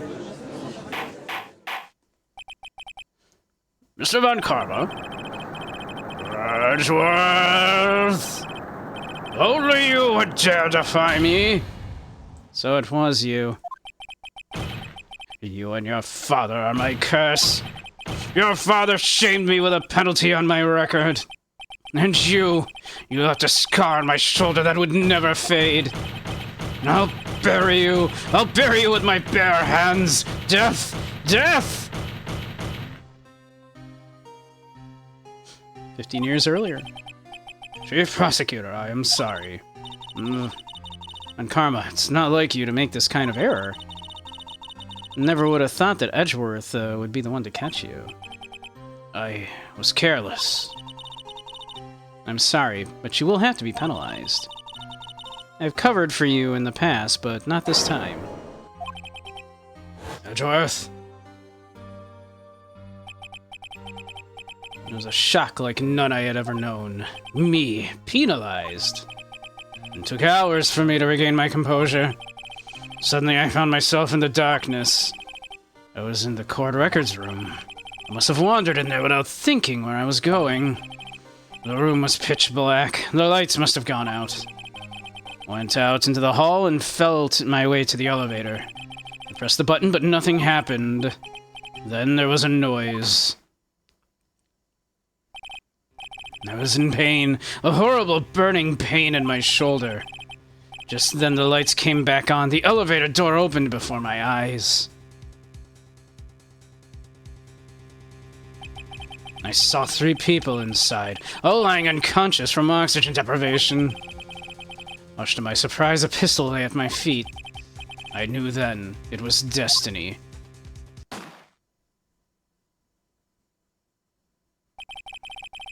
In his last moments, Gregory Edgeworth was still unconscious. He died never knowing who had shot him. Later he spoke through a medium blaming Mr. Yogi. He was fooled. It was the perfect crime.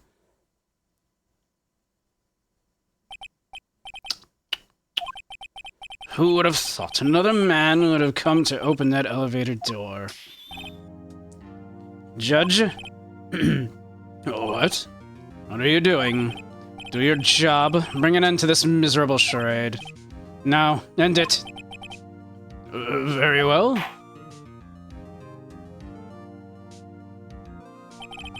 It appears that we have come a very long way to the end of this maze. 15 years later. Mr. Isles Edgeworth. Yes, Your Honor? You are innocent. You are innocent. As you said, it was all a nightmare. Yes, Your Honor. This court finds the defendant, Mr. Miles Edgeworth. Again. Twice in one day.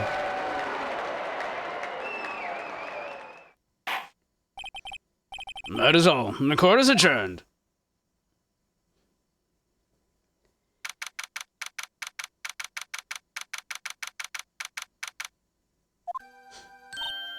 Nick, we did it! Did you see his face? Von Karma looked even paler than usual. He's pretending to be all cool, but inside you crushed him, Nick. Crushed! Gotta say, I'm impressed. It was pretty close, though. I was sure we'd had it. I know, I was on the verge of tears the whole time myself. But now it's just a good memory. So it's finally over, Edgeworth. Right? Yeah? I'm not sure how to say this. I know. Try thank you. I see. Thank you, right. You're welcome. Try kissing, exactly. How you doing, Necro? I think you could have done better than that. Sorry, I'm not good at this sort of thing. Yeah, I'm sorry about your computer, Necro. That sucks. You got a lot to learn, Edgeworth. It's got you there. Woo! Amazing, pal. You pulled through just like I thought you would. I'll never forget this. I owe you one, pal. And tonight, let's party. Dinner's on me. Yeah, my salary went down a bit this month. Yeah, but who cares? See, Mr. Edgeworth? You should take a lesson from Detective Gumshoe. That's how you say thank you. I see. Ooh. I feel foolish. Don't worry. Take it a little at a time. You'll get used to it. It's been 15 years since I've seen Edgeworth this unguarded. Hey, y'all. Lotta. Y'all were great in there. Thank you. Yo, Edgeworth, congrats. Thank y'all very much. I knew you were innocent from the start, of course. Just look at you. You wouldn't stick your hand in the cookie jar if no one was there. You were the witness on the first day of the trial, weren't you? Yeah, well, let's let bygones be bygones. Speaking of which, what are you doing now, Lotta? Who, me? I went back to college. I gave up trying to be an investigative photographer pretty quick. Really? That's too bad. Huh? Isn't that the hot dog guy from the park? Huh? It's over, Nick. My life is over. Why the sad face, Larry? What happened? Oh, Nick, I'm not long for this world. You don't look sick. It's Kianse. She's gonna go live in Paris. Paris, Nick. She's leaving me behind. Should have seen that coming. Yo, Edgy, there you are. Yes, here I am. Congrats, Edgy. Here, a little gift from me in celebration. Celebration. It's unusual for you. Harry Butts, you come along tonight too. My treat, pal. Huh? Oh, thanks. Looking forward to it. Yo, Nick. That's the suit that questioned me. When he says treat, that's not police talk for prison food, right? Right? I think you'll be fine, Larry. Right? Yeah, what's up? That envelope that Larry gave me, it's got money in it. Well, yeah, that's not that strange. People give money away to celebrate sometimes. And it's $38, right? I thought I remembered that being the thing that Larry was the one that stole the $38. I was pretty sure I remembered that correctly. So it's really Larry, all because of Larry that like Phoenix became a lawyer. I thought I remembered that. Thank you, Andy. Oh, and stretchies would be good too. Oh, thank you.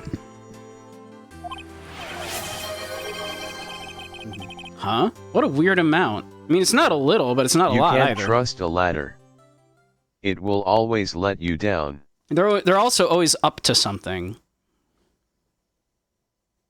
The plot thinnens. Yeah, exactly. 38 exactly? Nick, wasn't it the exact amount of lunch money that was stolen from Mr. Edgeworth in school? $38. No. No, Larry, it was you? What are you so surprised about, right? Huh? Larry was absent that day from school, right? Well, that doesn't automatically rule him out as a suspect. What? Think back to that day 15 years ago. Larry took the day off, but he was bored, so he came into school anyway. Then he saw the money lying there, and the rest is history. I never was good at history. Edgeworth, you didn't know, did you? I suspected. I just couldn't picture Larry protecting you like he did that day. Everyone else was saying you did it, and the whole class was against you, remember? Yeah, too well. Right, you may not know this, but we used to have a saying back in school. When something smells, it's usually the butts. I know. Really, right? I'm surprised you didn't figure it out. Well, this sure is an unexpected turn of events, huh? Edgeworth? Should have told me. No, Nick, it was 15 years ago. Don't you think the statute of limitations has run out, Mr. Edgeworth? I'd say so, yes. There you have it. Where does that leave me? I became a defense attorney because of what you two did. Well, you have always been something of an insufferable emotionalist. Yeah, and you get worked up too easily, too. Death. The death sentence for both of you. Man, if I don't know, and I'd become a prosecutor. And the same goes for me, only the other way around. For the longest time, I thought I might have killed my own father. I thought I might be a criminal. I became a prosecutor in part to punish myself. If I had known the truth, I might have become a defense attorney after all. Edgeworth. Want to switch, right? Hey, y'all, line up. I'll take a photo. Hey, photo time. Let's go. And after that, dinner's on me.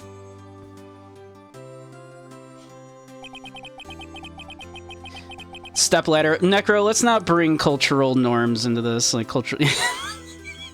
Why is it a stepladder? Detective Gumshoe took us out on the town that night. We celebrated Edgeworth's newfound freedom, even though Edgeworth himself was still in detention. Why would he be? Should have just released him on the spot. 5 a.m. Whoa, I went a little overboard yesterday. My head hurts. Huh? It's still only 5. Maybe I should go back to sleep. What's this? A letter? Good morning, Nick. You were really impressive yesterday. Seeing you made me think about what I'm doing here. I'm a spirit medium, in training, of course. I wanted to help Mr. Edgeworth, too. I wanted to help you, but I couldn't. I was useless. So I decided to go back to my training. I'll become a full-fledged spirit medium for starters. I couldn't say it to your face, so I left this letter. Goodbye, Nick. And we never see Maya or any other spirit medium ever again. The end. Goodbye? What time is it? The first trains for the mountains have already left. To the station. Never knew you were a real ladder. Yeah, it's a running gag in the Phoenix Wright games. Whenever you are investigating if there's a ladder and you check the ladder, they will make a step ladder joke, and then like, yeah, it'll be a joke about like, you know, they'll go like, yeah, oh, it's a ladder. Is that a, you know, it's a step ladder. Oh, why does that matter? Shouldn't they love the ladder no matter what? You know, like they're just, oh, it's a running gag in the series about step ladders. Yeah.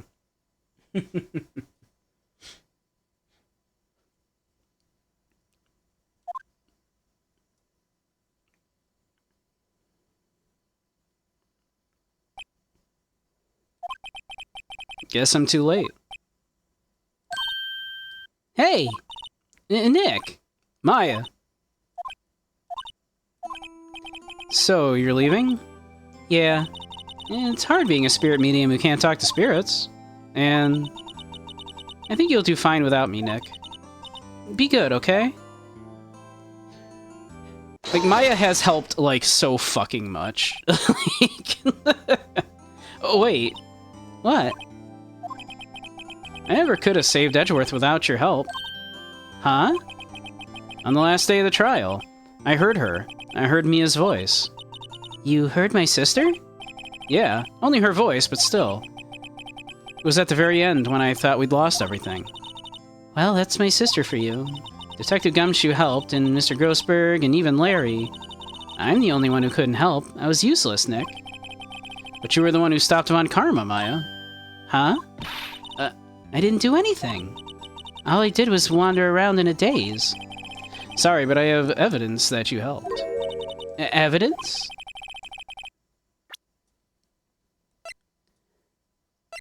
She was the one that, she managed to get the bullet for us. A bullet? Von Karma was convinced he had taken all of the evidence pertaining to DL6. But you were the one who rescued the last piece of evidence we needed. This was the bullet that put an end to Von Karma. And you were the one who gave it to me. Nick. Thanks, Maya. I couldn't have done it without you. I'll be back soon. Huh? I'm gonna complete my training and come back. Okay. I'll be waiting. Of course you will. You can't run that office by yourself. You're hopeless. Yep, I'll be back, and probably with, like, you know, another, like, you know, sibling, and, you know, and with some new mechanics, and, you know. Oh, I don't know about that. So, this is it. See you soon, Maya.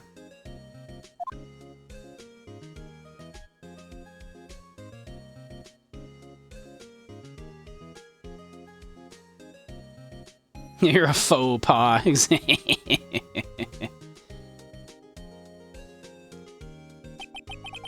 And so my story ends. Time to turn a new page. And say goodbye to the novice defense attorney that I once was. Now a new story begins. With the same old crazy cast of characters. Don't think you've graduated yet, amateur. That's alright. Perhaps you'd like to rethink that claim? Yes, Your Honor. I got a bad feeling about this. Objection!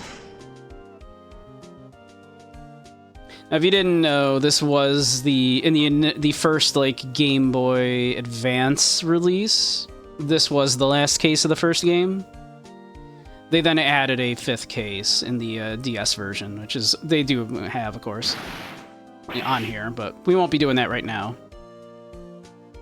That young is that low and went right back outside. Kinda like he was embarrassed or something. Strange, huh?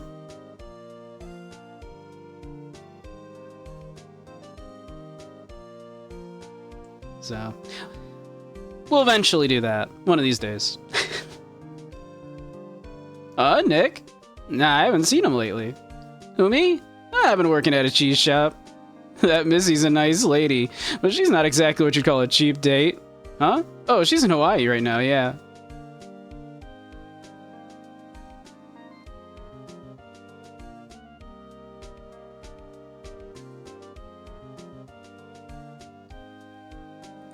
Oh, right? Yeah, I remember him. Yeah, I hear he's been busy lately. You know, not to ring my own bell, but I sort of taught him everything he knows. I'm sure he's grateful.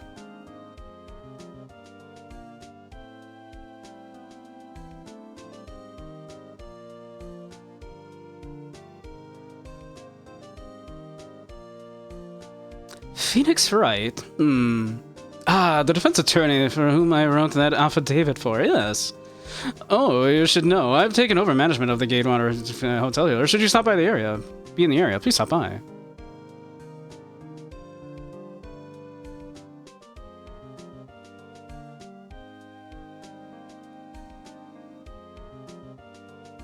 No. Oh, it's you. Phoenix Wright? Ah, yes, he was understudy, was he not? I wonder how he's doing. Haven't seen him of late. Nah, the days of my youth. Like the scent of fresh lemon, you see.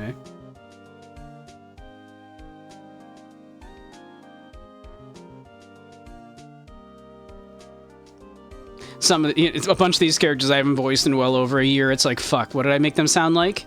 Phoenix Wright? See, an actor? Well, I'm not buying it.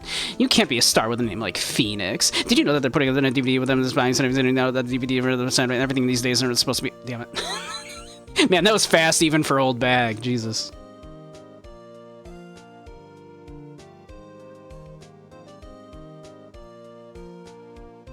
I'm pleased to announce the Pink Princess is a hit. Well, I sure owe that Mr. Wright a great deal. Oh, and I'm keeping my face out of the public eye till the show's over. I wouldn't want to ruin any kid's dreams, you know. Will Powers was the best. I love Will Powers.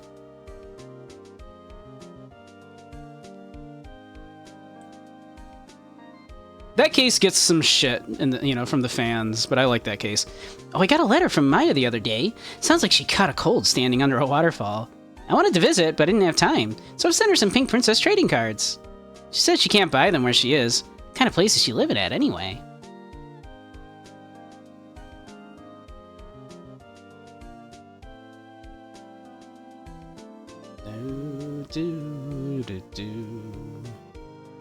Right? Who's that? You want to talk? Let's talk Pink Princess, alright. But, I snuck into the studio the other day, and I saw her, the one inside the Pink Princess suit. Ugh, what a dog. It was kind of a shock for a boy of my tender age.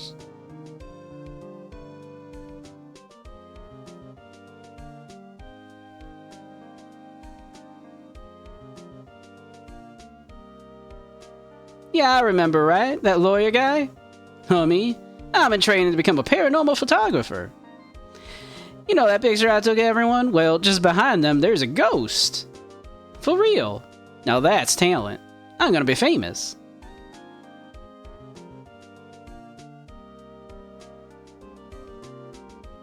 Shinji Mikami. We love you, Shinji Mikami.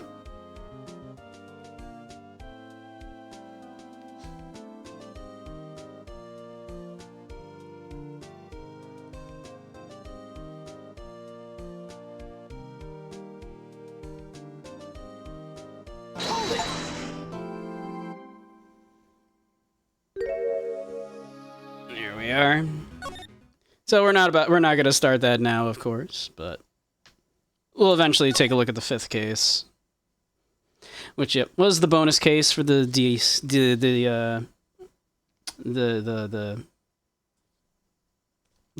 game.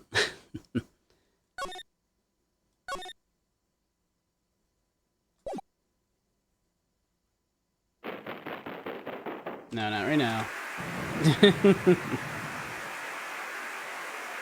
I did not say start the I did not say start the new game. Whoops. I did not say start the new case yet.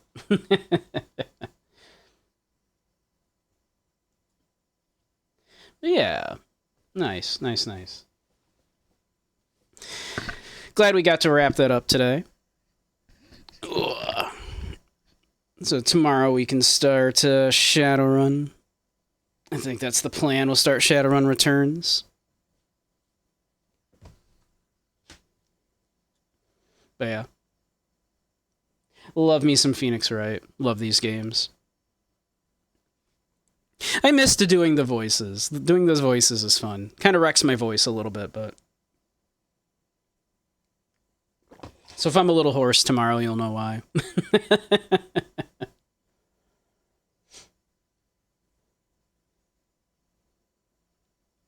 But it's fun doing those voices.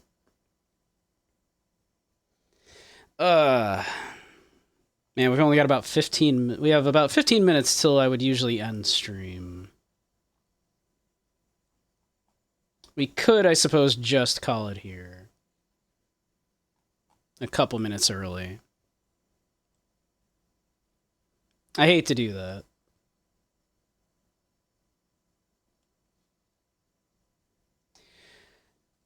But we could just chill for a few minutes. I suppose I could take off the detective hat for now. Boop. There we go.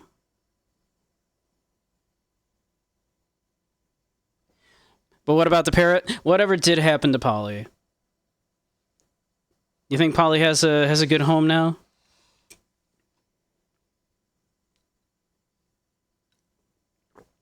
Because Yanni's in jail. So presumably. I actually think, if I recall correctly, I want to say in the lore, Polly does just kind of get adopted by the police. I think I think Gumshoe ends up taking care of Polly. I might be making that up. I feel like that's in the lore somewhere. Is that like I want to say Gumshoe and like the rest of like the criminal justice like department there is taking care of Polly. Let me see.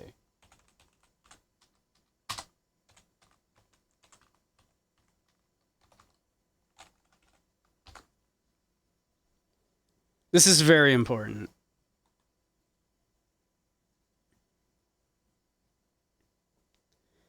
Let's see. Let's see.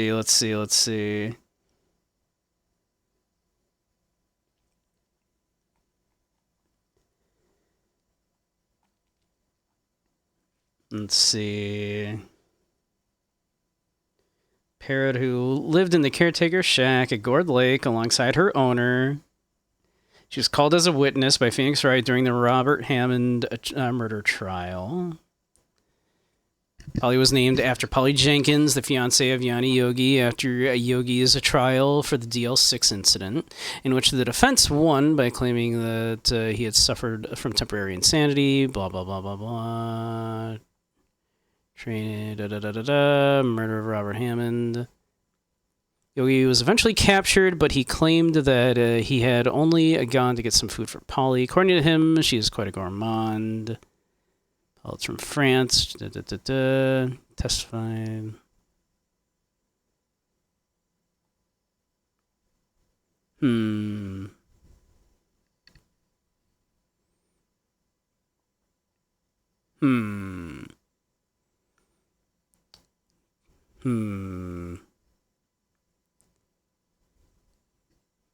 It's unclear what species. In the captive turnabout, a parrot similar in appearance to Polly can be seen in a cell in the local prison. Captive turnabout. Second case of Ace Attorney Investigations 2. I never played that one. I played the first Ace Attorney Investigations. That's the one where you're playing as Miles.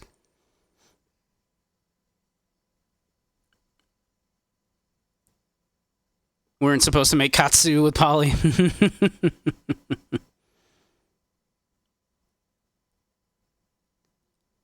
They let Yanni keep Polly in his cell or something. Maybe. Maybe that's what that was. Maybe that's supposed to be the joke. For some reason, I swear I heard like some lore at one point that like what happened to? Let's see if we can find anything. What happened? Let's see. Legit question. What happened to Polly the parrot? Let's see. Like, was Polly the parrot sent to an animal shelter or what? Look at the untranslated 2005 game that came out only in Japan. Ace Attorney Parrot Story. Don't know what happened to Polly, but we can headcanon it is Gumshoes now. Okay, that's just popular headcanon, is that Gumshoe is taking care of Polly. Okay. So I had heard that, like, thrown about.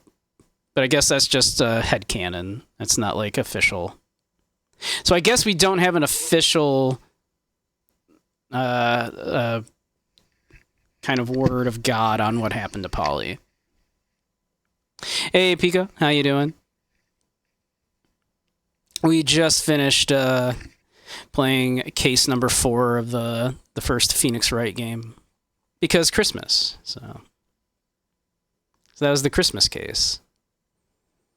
Almost Christmas means it wasn't Christmas, you know. But yeah, so that was fun.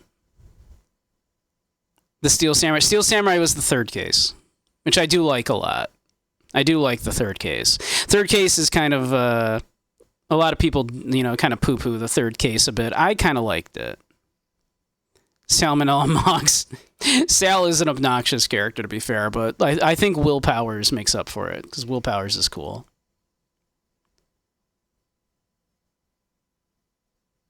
If we agree, then we can say that canon is real. Exactly. I'm going to choose to believe that Gumshoe is taking care of Polly.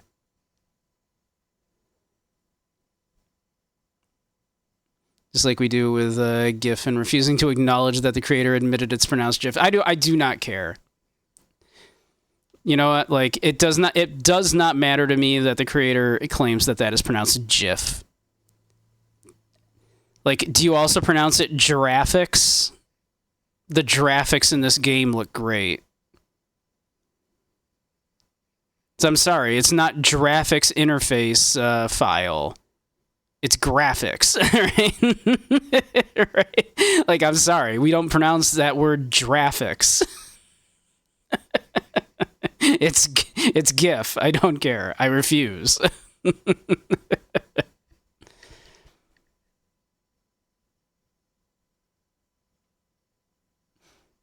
You have a lot of it saved.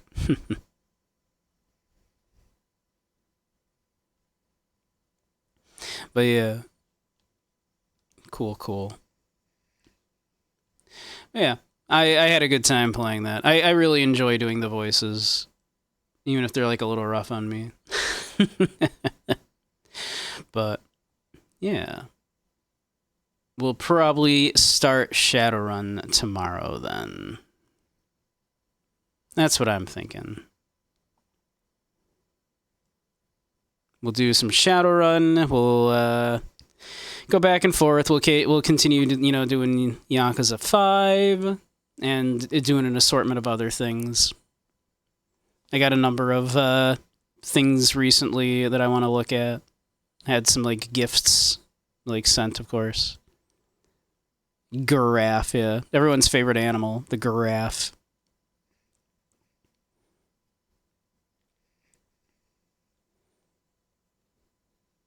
Yeah.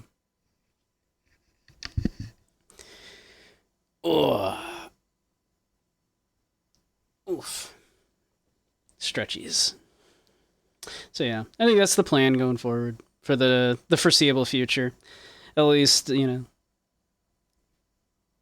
I, of course, am going to also have to, it'll be a little bit up in the air going forward also, because this year as soon as the new year comes, I'll be looking for at least some sort of part-time job here very soon, unfortunately. So, streams might get a little less orderly again. Boo work, I know, but unfortunately, we're not making enough to quite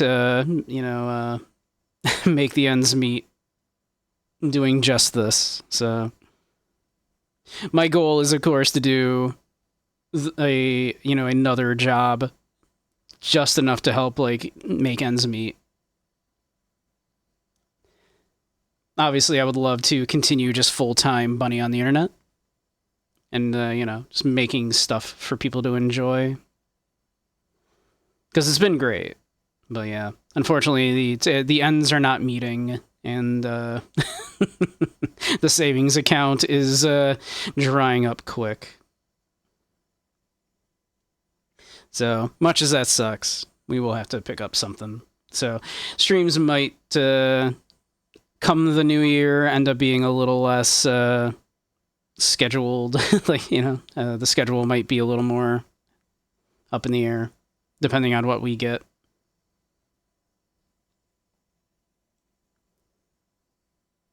So, yeah. Hopefully we can eventually do this permanently as a full-time thing, but we're still not, we're not there yet. We would love to, obviously. Ooh. Stretch. So yeah. But cool. That'll be the plan going forward. But I'm rambling. Well, why don't we just find someone to raid out to, so I don't keep rambling. But, alrighty. I guess for those that don't know me, Beige Samurai, stream mostly retro and indie stuff, as well as dance games, hanging out in VR, occasionally lectures in VR chat on philosophy, psychology, media analysis, that kind of stuff. Although it's been a while on those. We also do a spicy stream on a certain other website, which I cannot direct you to on here due to the nature of that content, but hey, if that's a thing you enjoy, we do spicy VR chat hangout times. I should just say VR. I shouldn't specify, apparently. Spicy VR hangout times, usually with guests. And then on Friday afternoons, I've been doing little exercise streams on there, doing like yoga, dancing, that kind of stuff of a more spicy variety. You swear to Jod. Yeah.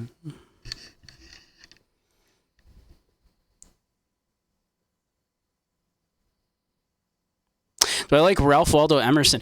Yeah. Emerson. Emerson was an amazing writer.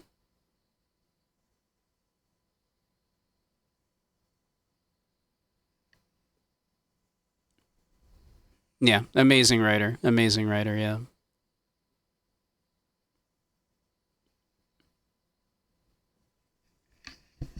Yeah, absolutely amazing writer.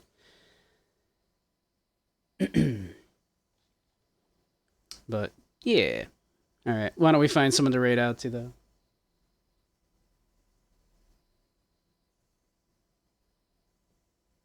Let's see.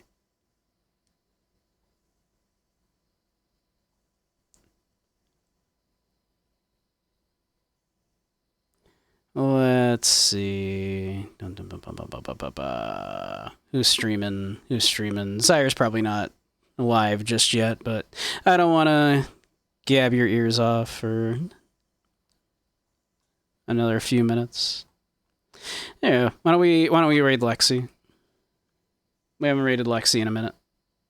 Lexi's a cute bun. So, alright. Why don't we go do that? So I will see you all very soon, I hope. I'll have a great one. I'll send John over to Lexi now. Alright. Night, y'all.